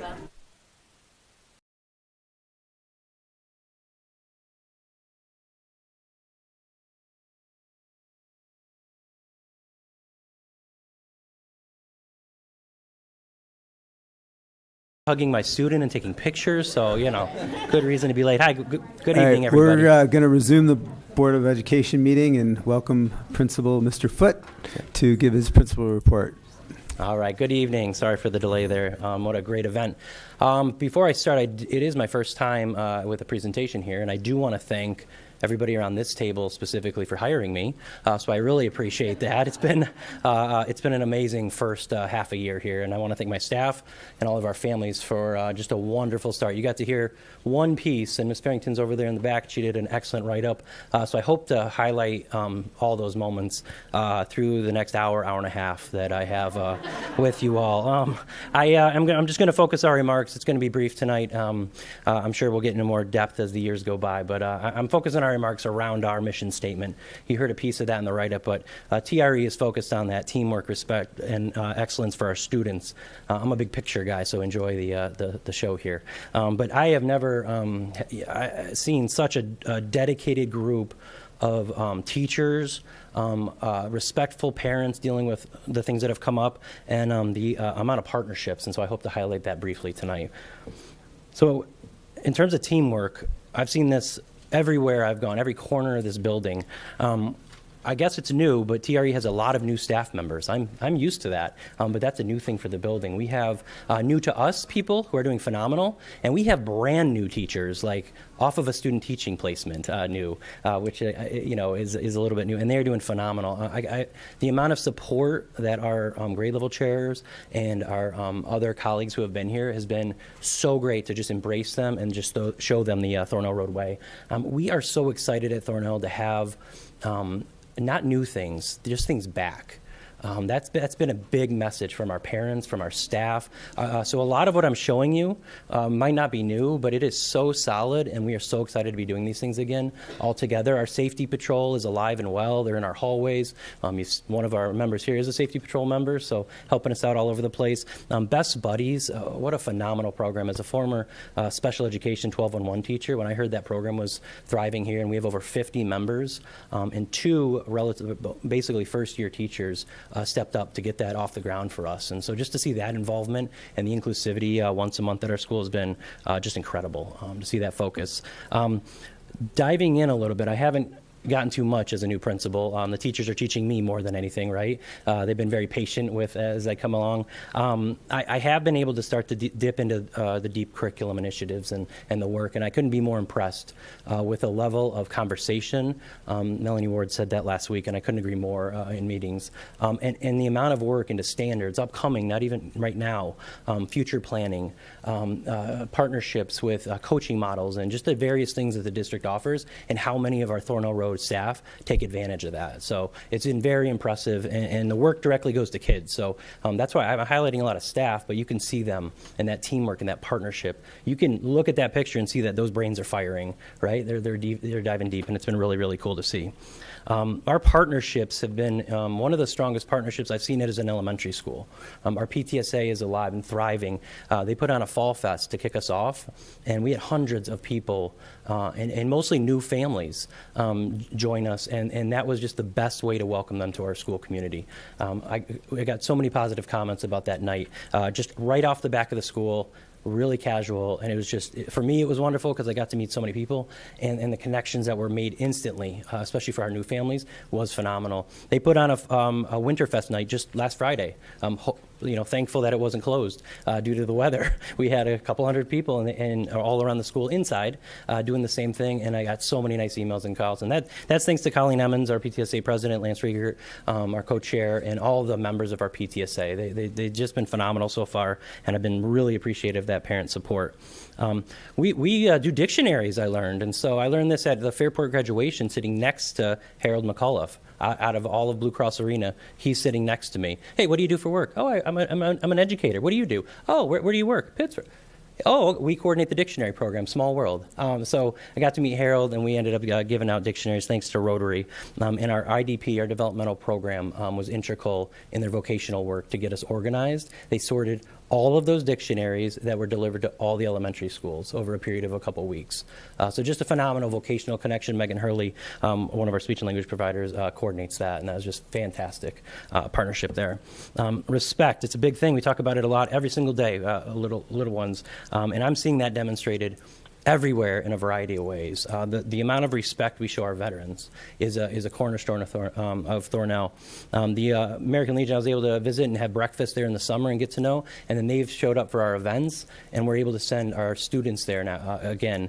Our local historian visit, and just the amount of respect that we show our local town is incredibly impressive. And so I've been really, really pleased with those partnerships, curricular-based, but also just it's important to know where you come from. And that's been amazing. We've expanded that, right, to our Israeli partnership. What a powerful week that we had at our school, and I know district-wide. It's just incredible to see the global impact, and I'll talk about the next project that you heard a little bit about. But this was really wonderful. We have the Shinshinim come, a couple times a week, but to see the whole delegation come into our school, I got to spend another awesome connection is that our sister school, Seif School in Modin, she's a first-year principal of that school. And so I'm the first-year principal at Thornell, and we Zoomed over the summer, and she was on the visit, and we spent a couple days together. And just to hear the connections, I mean, so deep, cultural connections. I'm just running buildings and school systems connections. It was phenomenal. So, and then back to that respect, that logo there is our Thornell crest with the Seif logo combination, and our custodian Tom is into graphic design, did all the stars around Thornell, and he designed that, and we gave that to them as a gift, as a symbol of our partnership. So just respecting all staff in our building, and then respecting cultures. You heard a little bit about the Ugandan Water Project. That was incredible. That's our 5th grade class after their water walk, and the connections they made through curriculum, exploration. So on the left, they studied the filters and the water filtration systems that is used as part of the project. The left picture is teams of students building their own filters and playing around with it, what would work best to try to understand it. And the right picture is them writing about it. So just the interdisciplinary aspect of something like that, let alone the respect and global connection. Incredible. All right, excellent. So I love coming and bragging about our school. I'll come again if you invite me. I'll be happy to do this once a year. Is that the schedule? But anytime, I could spend hours talking about our school so far, and I've just touched the surface. We celebrate kids. I hope you hear through my presentation just celebrations of students, staffs, families as I go. We started with this picture. This was our very first assembly of the school in a couple years, and it was honoring our readers. The focus was on our readers, thanks to our library team and our reading team. 179,000 minutes read, incredible, and you can see how many kids K-5 participate in that. We wrote a book last year. I can't take credit for it. That's the biggest disappointment, is that I can't take credit for any of this. But it won first place in our New York State archives. And those students, this is actually what I wanted to highlight. Not because they're my direct supervisors and in charge of my career, but more that I was amazed, blown away, to be honest, that you have superintendent, board president, board members, town, one class. That all those people came to honor one classroom at our school. Like, that's incredible. So really wanted to highlight that, and thanks to Tony Stevens-Oliver on the right-hand side for coordinating that project last year, too. All right, you already got our Pittsford Pride winners. So Charlie, we just added Mark to the roster, took the picture. That's why I was late, but just honoring kids and their excellence. I'm blown away by everybody that's been spoken about the last 2 times. We just incredible work. And you know what? I said I'd be brief, and that's brief, I hope. I hope I hit the mark. But just a wonderful school community. So happy to be a part of it. Very thankful to the district team in front of us, our board. I hope you enjoyed your visit. I found it to be like I do every day, just warm, friendly, informal, and I think that's what makes Thornhill Road the best, because we are the best. So it's the best school. Sorry, so thank you. Any questions or anything I can You could have stopped do? about 30 seconds. No. I'm also competitive, so, yeah, there you go. Does anybody have any questions? Any questions or anything? On behalf of the board, I just want to thank you we had a great visit Good. and tour of the building, and we really appreciate how your community at the school has come together, so thank you. Great, thank you. Thanks, Eb. Thank you, guys. Yep.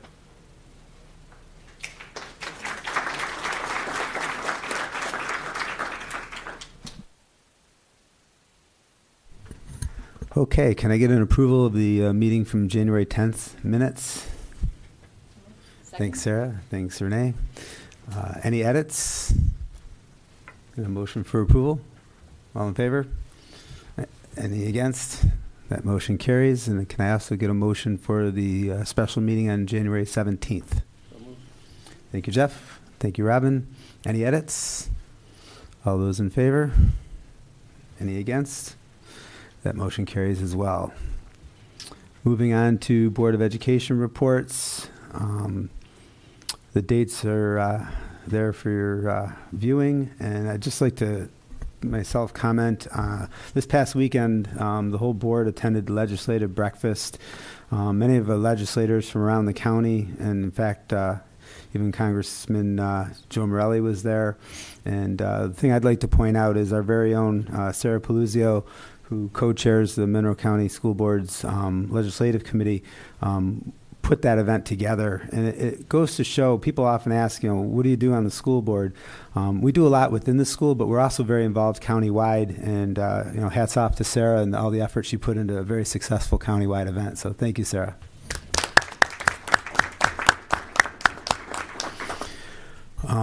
Under dates to remember, I just want to add to the list that's not on there. We have a school visit at Mendon this Thursday.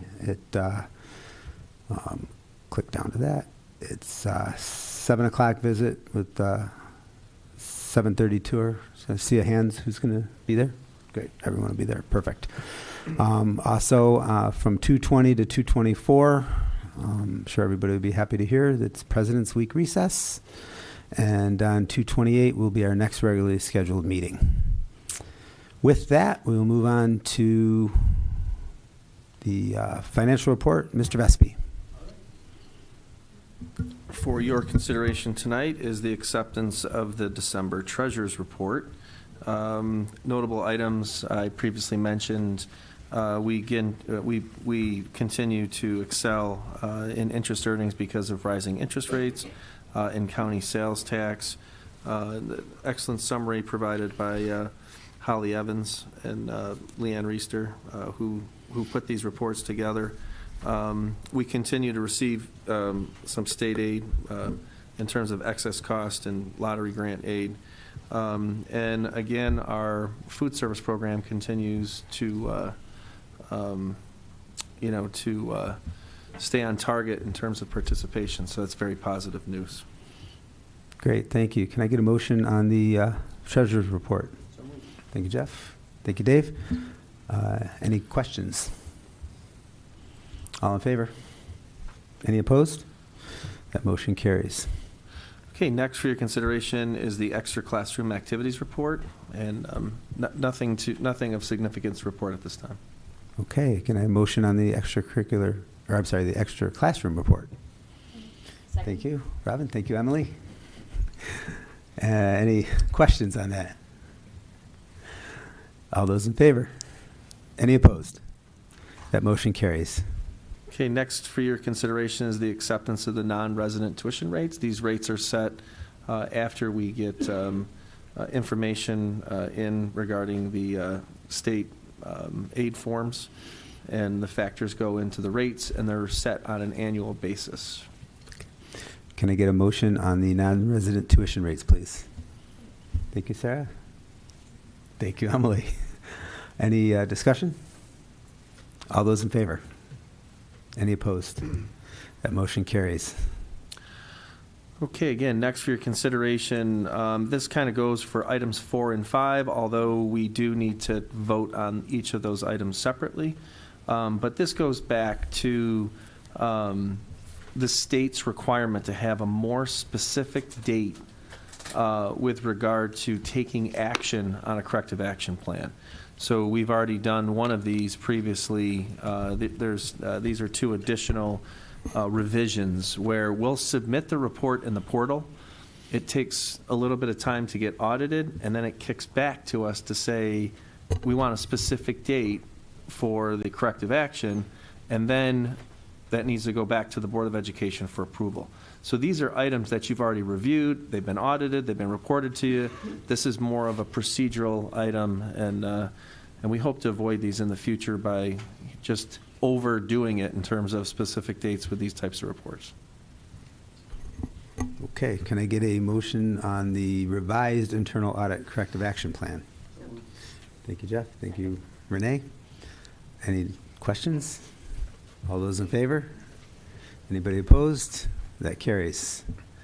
And we'll also do the same for the revised extra classroom audit corrective action plan. All those in favor? All those, motion, yes, need a motion. Dave, Sarah, thank you. That'd be the second. And any questions? All those in favor? Anyone opposed? That carries. Thank you. Okay, next we have a really unique situation. I think I previously mentioned on a tour that I've only been involved with an emergency declaration for a project twice in my career. So this has to do with the fact that we had roof damage in the windstorm, just prior to the December break. Not only are we submitting the damage caused by the wind to our insurance company, but it also has been recommended by our architects to declare an emergency project. I think there's 2 aspects that I'd like to highlight tonight. One is the procedural aspects with doing that, right? You have to do it, you have to have a seeker. It's not as formal, right? So you have to declare yourself as lead agency. Obviously, there's not an impact in terms of doing a roofing repair. And then secondly, you have to pass a resolution actually declaring the emergency project. And there's a number of items, including the age of the roof, the actual damage, photos, a total budget estimate, which in this case is about $575,000, and a number of other requirements that we'll work through with the architect and the state education department. This does 2 things. One is after we satisfy the insurance requirement, and there's a determination made in terms of dollars that will recoup, from that avenue, it then paves the way for us to get state aid back, building aid back from that damage. So this is really, from a fiscal standpoint, this is really something that, to be fiscally responsible, we really need to do. So we'll pay for the repairs and then submit a final cost report and then recoup some of the cost associated with the repair. So that's the process.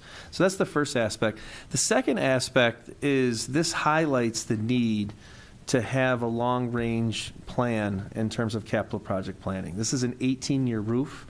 This would have been a number 4 on our priority and would have been moved up to a 5. So that's why these capital project, even the capital project that we're proposing that has a number of infrastructure work, it's so important to, to package the work, to get it out there, to notify the community, and to do these projects on a regular basis to keep up with this maintenance.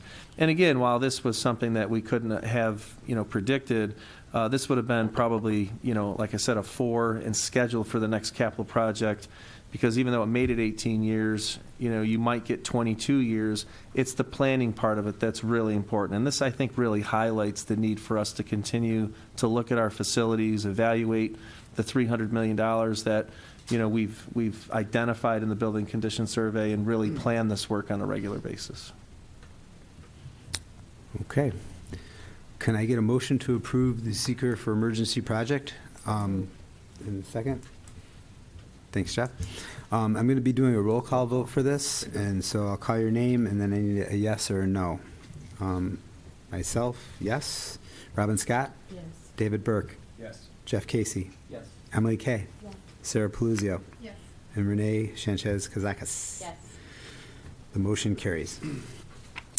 And the second part of it is the motion to approve the emergency project resolution. May I have a motion? Thanks, Emily. And a second? Thanks, Renee. I'm again going to do a roll call vote. Myself is a yes. Robin Scott? Yes. David Burke? Yes. Jeff Casey? Yes. Emily Kay? Yes. Sarah Peluzio? Yes. Renee Sanchez-Kazakis? Yes. That motion carries. Can I just ask a question about that? So, Mike, are we going to have to close the auditorium during the roof repair, do you know? I don't anticipate that we will at this time. The biggest concern that we had was with the roof drains, and now that those are secure, we'll also look at the scheduling of when we do those repairs. So I don't anticipate, that that's going to be an issue at this time. Thank you. You all set? Perfect. Next, we'll invite up Mr. Clark for the Human Resource Report. Thank you. Good evening. First, for your consideration, we have the professional staff report. You'll see 1 certificated staff appointment, 3 SRP appointments, 1 supervisory technical appointment, 1 teacher fellow appointment, 1 administrator resignation, 2 administrator resignations for retirement. We have 19 certificated staff resignations for retirement with 456.8 years of combined service, and 1 supervisory technical resignation for retirement with 20.4 years of service. Wow. May I please have a motion on the professional staff report? Thank you, Emily. And a second? Thanks, Jeff. Any questions? All those in favor? Any opposed? That motion carries. Thank you. Next for your consideration is the support staff report. We have 3 clerical appointments, 1 transportation appointment, and 2 food service worker appointments. May I have a motion on the support staff report? Thank you, Sarah. Second. Thank you, Renee. Any questions? All those in favor? Any opposed? That motion carries. Thank you. Thank you. And finally, for your consideration is a new position for personnel clerk. You'll see the justification document in the board packet. This is not an additional FTE, it's a restructure to better align with the position duties. May I have a motion on the personnel clerk? Thanks, Dave. Thanks, Robin. Any questions? All those in favor? Any opposed? The motion carries. Thank you. And finally, for your consideration, you'll see a first reading for tenure. Thank you.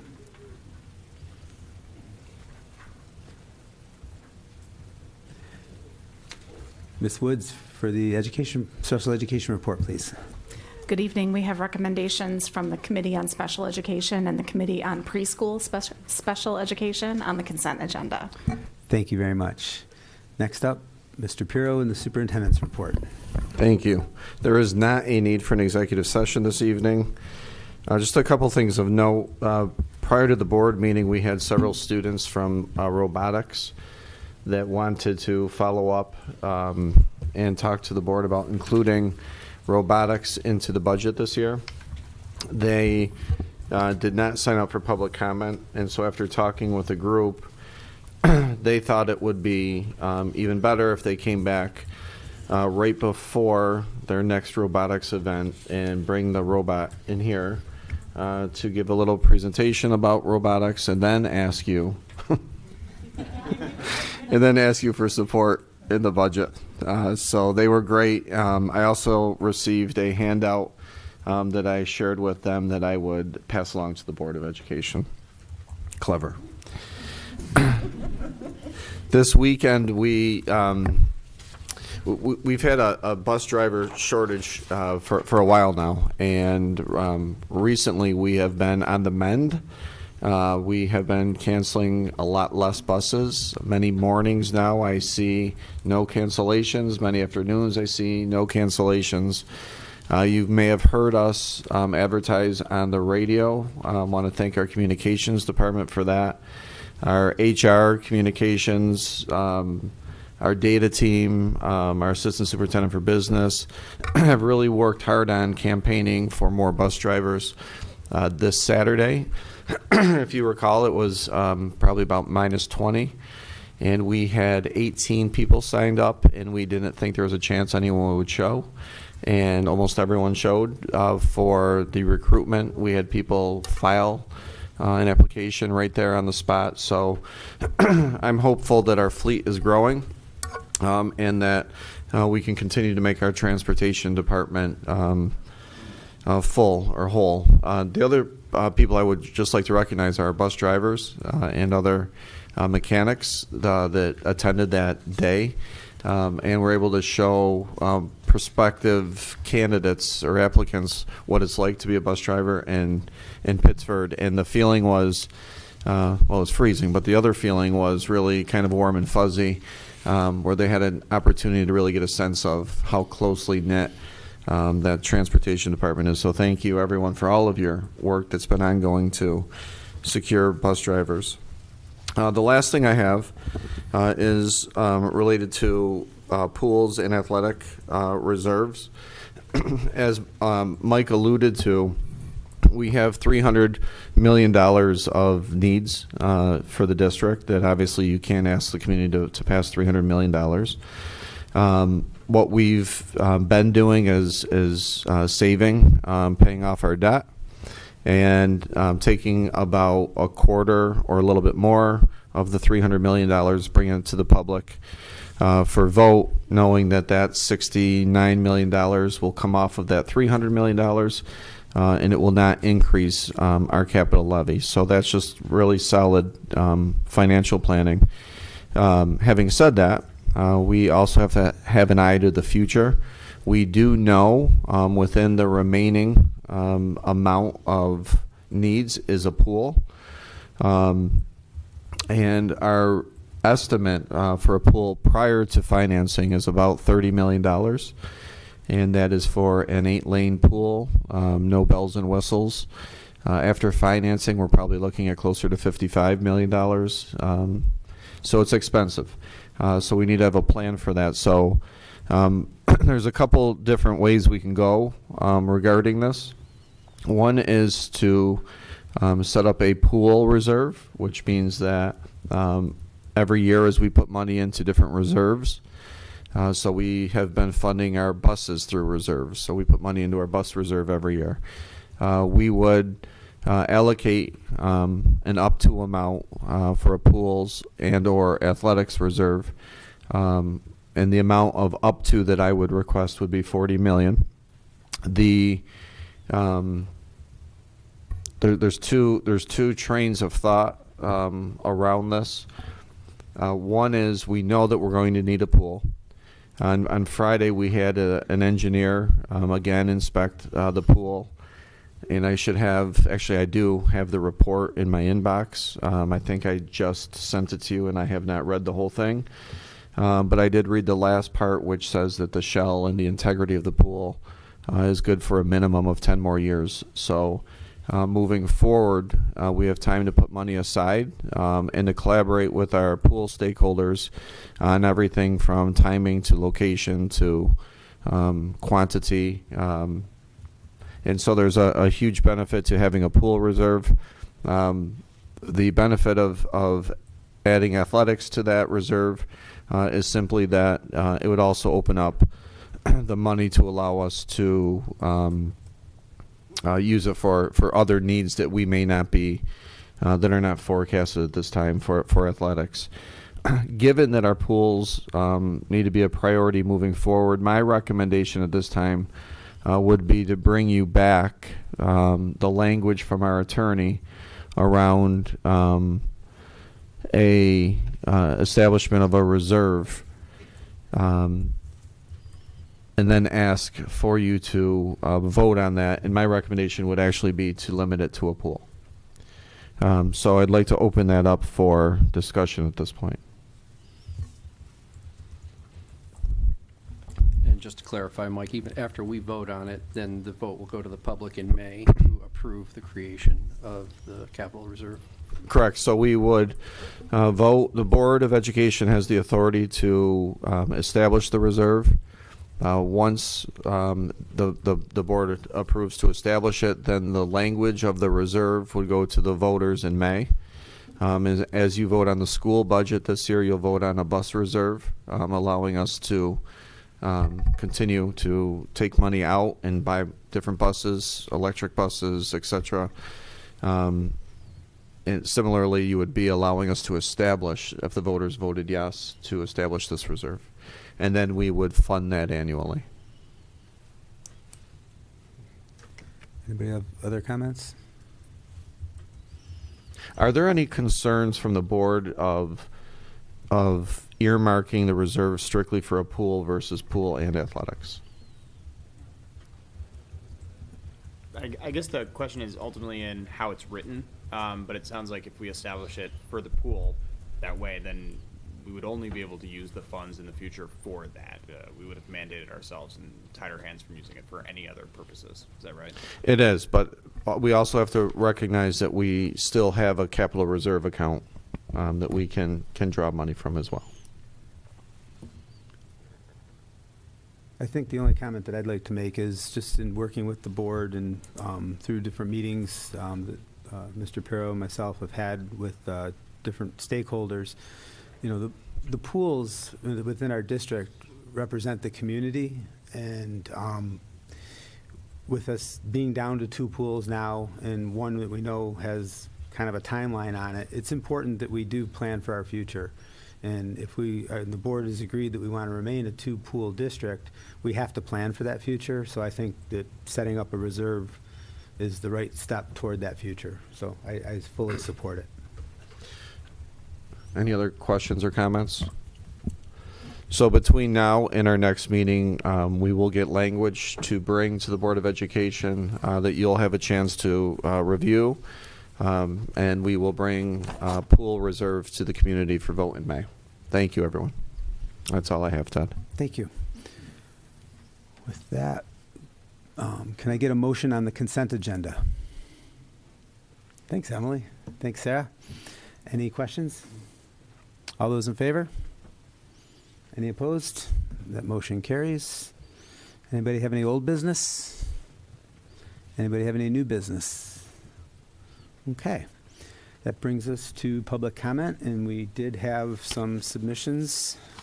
Just real quick before I go to those, just want to remind everybody that our board values transparency, that this is a business meeting and not a public forum. We just ask that the comments be respectful and remain constructive, and that reminder that we have students here in the room and also possibly watching on TV, so that you keep that in mind and you limit your comments to no more than 3 minutes. That's the condensed version. With that, I will call up the first submission, and that is Sherry Downey. And if you would, for the record, just state your address when you come up. Thank you.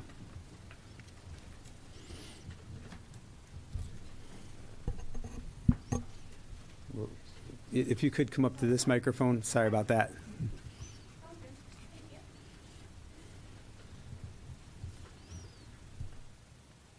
Hello, Mr. Perro. Hello, Mrs. Ward. When would you like me to start? When do I know that the time has started? Right there? All right. Matt and I hardly said a word to each other until we arrived at my apartment. We were filled with so much emotion that there was nothing but complete recklessness left to us. I expect all under age 18 leave now. Our clothes were wet from the rain, and I got 2 thin towels from the bathroom.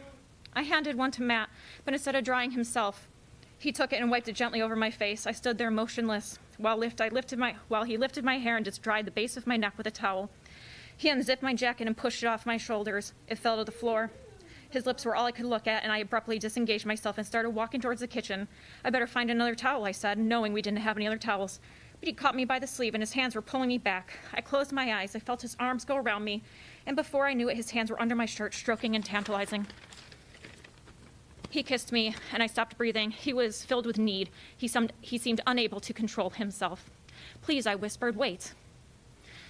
He already had my shirt off. We fell back on the pile of stuffed animal blankets. He pinned me in the mattress. His weight was delicious, and now he was moving his lips against mine, agonizing and luscious. The brush of stubble against my temples, the sweep of his hair. I felt I couldn't breathe. I couldn't move. I was his, and he was mine. I could feel the heat of him burning through his wet clothes. He was a man possessed by grief and passion together. Finally, I made myself very clearly say, we have to use a condom. With some embarrassment, he regained control of himself. He took a deep, shuddering breath and said, I have a couple in my wallet. Let's use 2, just to be sure, I said. Okay, he said. But once he started to kiss me again, the taste and smell of him overwhelmed me, and I became frantic to get his clothes off, too. I felt hypnotized as if I were in a dream, and I kept thinking, this is Matt. He is mine now, mine at last. Okay, I think we get the point. Can you get to Yes, I can move your on to the next statement? one. That's fine. Next book, How Sex Apps Work. Step 1. You upload a tiny picture of yourself. What? What was the first book? It's on record. It is Girl in Translation, and it is mandatory reading for 10th grade honors. Step 1, how sex apps work. Different book. Upload a tiny picture of yourself to the app. The app works out your location. Step 2. Step 3, the app tells you who the nearest homosexuals are. Doesn't matter. Don't focus on that. We don't provide that information to any student. Number 4, you can chat to them. 5, because they are near, it is easy to meet up with them. Page 160, if you are that horny and you want to do a sex meet the trick in public place for a drink first. Number 173, page 173, doing the sex. A good handy is all about the wrist action. Rub the head of his COCK back and forth with your hand. Blowies. Oral sex, it's popping another dude's peen into your mouth. Can you move on to the next one, Yes, please? I can. Milk and honey. He guts her with his fingers like he scraped the inside of a cantaloupe clean. I will smile, throw my head back, arch my body like a mountain, and you will split in half. Baby, lick me, like your mouth was the gift of reading. Can you summarize, please, or be yes, done? Yes, I can. Thank you. Fluently, vividly, don't you dare leave a single word untouched. I swear my ending will be so good the last few words will come running into your mouth. And when you're done, take a seat, because it's And my turn you to can make finish music now. with my knees pressed to the ground. This is in the Citizen's Guide to the U.S. Federal Law and Obscenity, Section 1466A, in the Title 18 United States Code, makes it illegal for any person to knowingly produce, distribute, receive, or possess intent to transfer or distribute visual representations such as drawing, cartoons, or paintings that appear to depict minors engaging in sexually explicit content and are deemed obscene, which what is considered obscene can be determined by referring to the United States Department of Justice. These are all the books in multiple of your schools, and the kids get credit for reading them by the 20 in 4 program that you guys provide. I ask you, what are you going to do about this? Answer. Speak for yourselves. We trusted you. Filing form is not enough. Thank you. Otherwise, I wouldn't have been here now. But if I could just just quickly for anyone watching or in the audience, we do have a process too. So concerns don't fall on deaf ears. I need that to be on the record. Is that we do have a formal process. If anyone, every family has values and they're respected. They need to be respected. And if there is literature that you feel should not be in the hands of our students, there is a process to have a complete review of that book. I've gone through that, thank you. So, Brought it to the attention of multiple people for multiple years. okay. Oh, well, thank you. I can tell you I've not had a process go through this year. Thank you, though.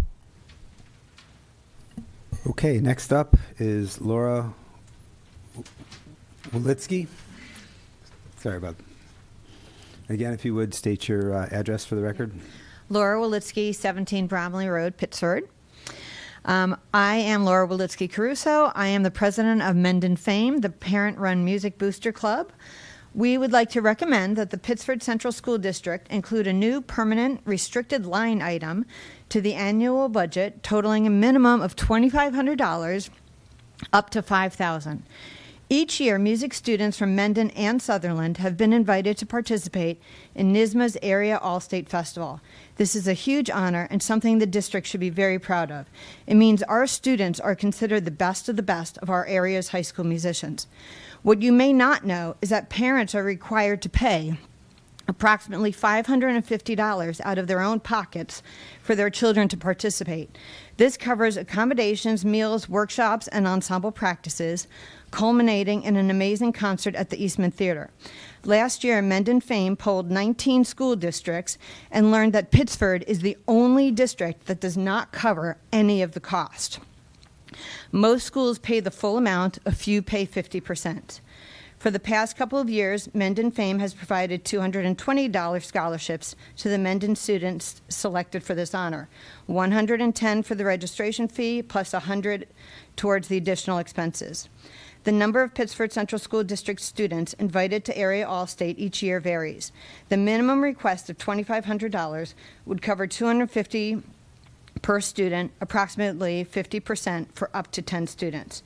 If there are less than 10, the district would save some money. If there are more than 10, the $2,500 could be divided evenly amongst them. If the district covered this amount, Mendon Fame could potentially continue to cover the registration fee for Mendon students, and the families would be responsible for the balance. The higher amount, $5,000, would cover a majority of the fee for 10 students. This request would cover students at both Mendon and Sutherland. We hope the Pittsford Central School District can recognize the accomplishment of these students by helping them with this financial aid. I do want to include that this is not a request for funding for Mendon Fame. We're self-sufficient. This is a request to recognize and support some very talented Mendon and Sutherland students. I also want to say that this past Saturday, Mendon Fame presented the return of our cabaret fundraiser. The Mendon Commons was transformed to a night of peace, love, and music. 6 extracurricular groups, 3 vocal, 2 jazz, and a strings ensemble performed. Brett Davidson, a Mendon alum and from Channel 10, hosted, and approximately 250 parents and students attended. It was a great success, and we are incredibly appreciative of everyone within the district who added to the fabulous evening. And I do have a list of the different schools. I brought 8 of them, if I can pass them out. So this question comes up annually, not from you, but the request for funds for different competitions for different clubs and activities. And so I think that maybe it's time, and I'm not sure if it's Sean or Melanie who is the best, maybe it's through SLT, that we try to gather the total cost, because now we've had robotics ask for funding, music, and we just had a request from DECA for several, a high amount of money. So maybe if we can put together that list, and we could take a look at, where it could possibly fall in the budget and bring that to the Board of Education. Thank you. We won't even make you come in and perform like robotics. You can just, okay, well that, you might have to. So I think that could be helpful instead of kind of piecemealing all of these. Thank you. Thank you very much. Next up is Meredith Graham. Again, if you just state your address when you get up. Thank you, Meredith. Good evening, Meredith Graham, 21 Northfield Gate. I'm here to talk to you tonight about air quality at Barker Road Middle School. It's important. It affects illness spread, absenteeism, both students and teachers, and reducing CO2 levels increases performance significantly. Your capital improvement project includes renovations that will take years. However, I think getting air quality improved at Barker Road over the next summer is essential. Adding both air conditioning and air vent modifications will increase student performance. Additionally, after viewing the data from the district on CO2 readings at various locations in Barker Road, air quality improvements are essential. The incoming air vents are actually on shelves in the classrooms, which means that students can come in and put their stuff right on top of the vent where the air flows into the room. Please consider a simple addition to all the air input vents to redirect the air, similar to what you might do in your home to change the airflow 90 degrees. It would be low cost, and the shelves could then be used without risk to blocking the airflow. Adding air conditioning is important because bringing all our middle school students to a position of reasonable comfort in the warmer months ensures students will perform at a higher level. Additionally, the current plan creates a worse situation for learning languages. The portable classrooms currently do have air conditioning and carpets, which reduces noise levels and helps with understanding pronunciation. After the renovations, students will learn languages without either. Students who attend Calkins Road say that the classrooms are comfortable and not hot in the warm months. I recognize there isn't air conditioning as one might describe it at Calkins, but due to the system that's there, it does feel cool. And I wanted to just say that Barker Road students are sweating and barely able to manage during the warm months. And by taking away those few air-conditioned classrooms, you are taking away a small but appreciated oasis in the day for all students. All students are required to take a language. The district should provide air quality improvements to all the classrooms, including air conditioning and air vent modifications, as well as increasing airflow in classrooms with the worst levels of CO2. I believe those are the 6th grade classrooms. The district should be aiming for 6 air changes per hour, a combination of filtered air and fresh air, because readings the district did show CO2 levels above 1,400 in a few cases. Importantly, please ask the students of Barker Road to tell you their opinions. Ask them if they want air conditioning and better air quality. Getting feedback from students is typically done at Pittsford, and this capital project should be no exception. Thank you. Just tomorrow night we have a forum on the capital project. The format's going to be a little bit different.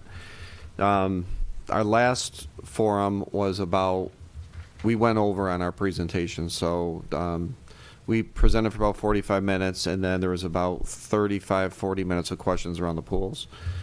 So it became about what's not in the project instead of what's in the project. So to change the format, tomorrow night we'll present for about 15 minutes, and then we will break up into tables with different experts at each table.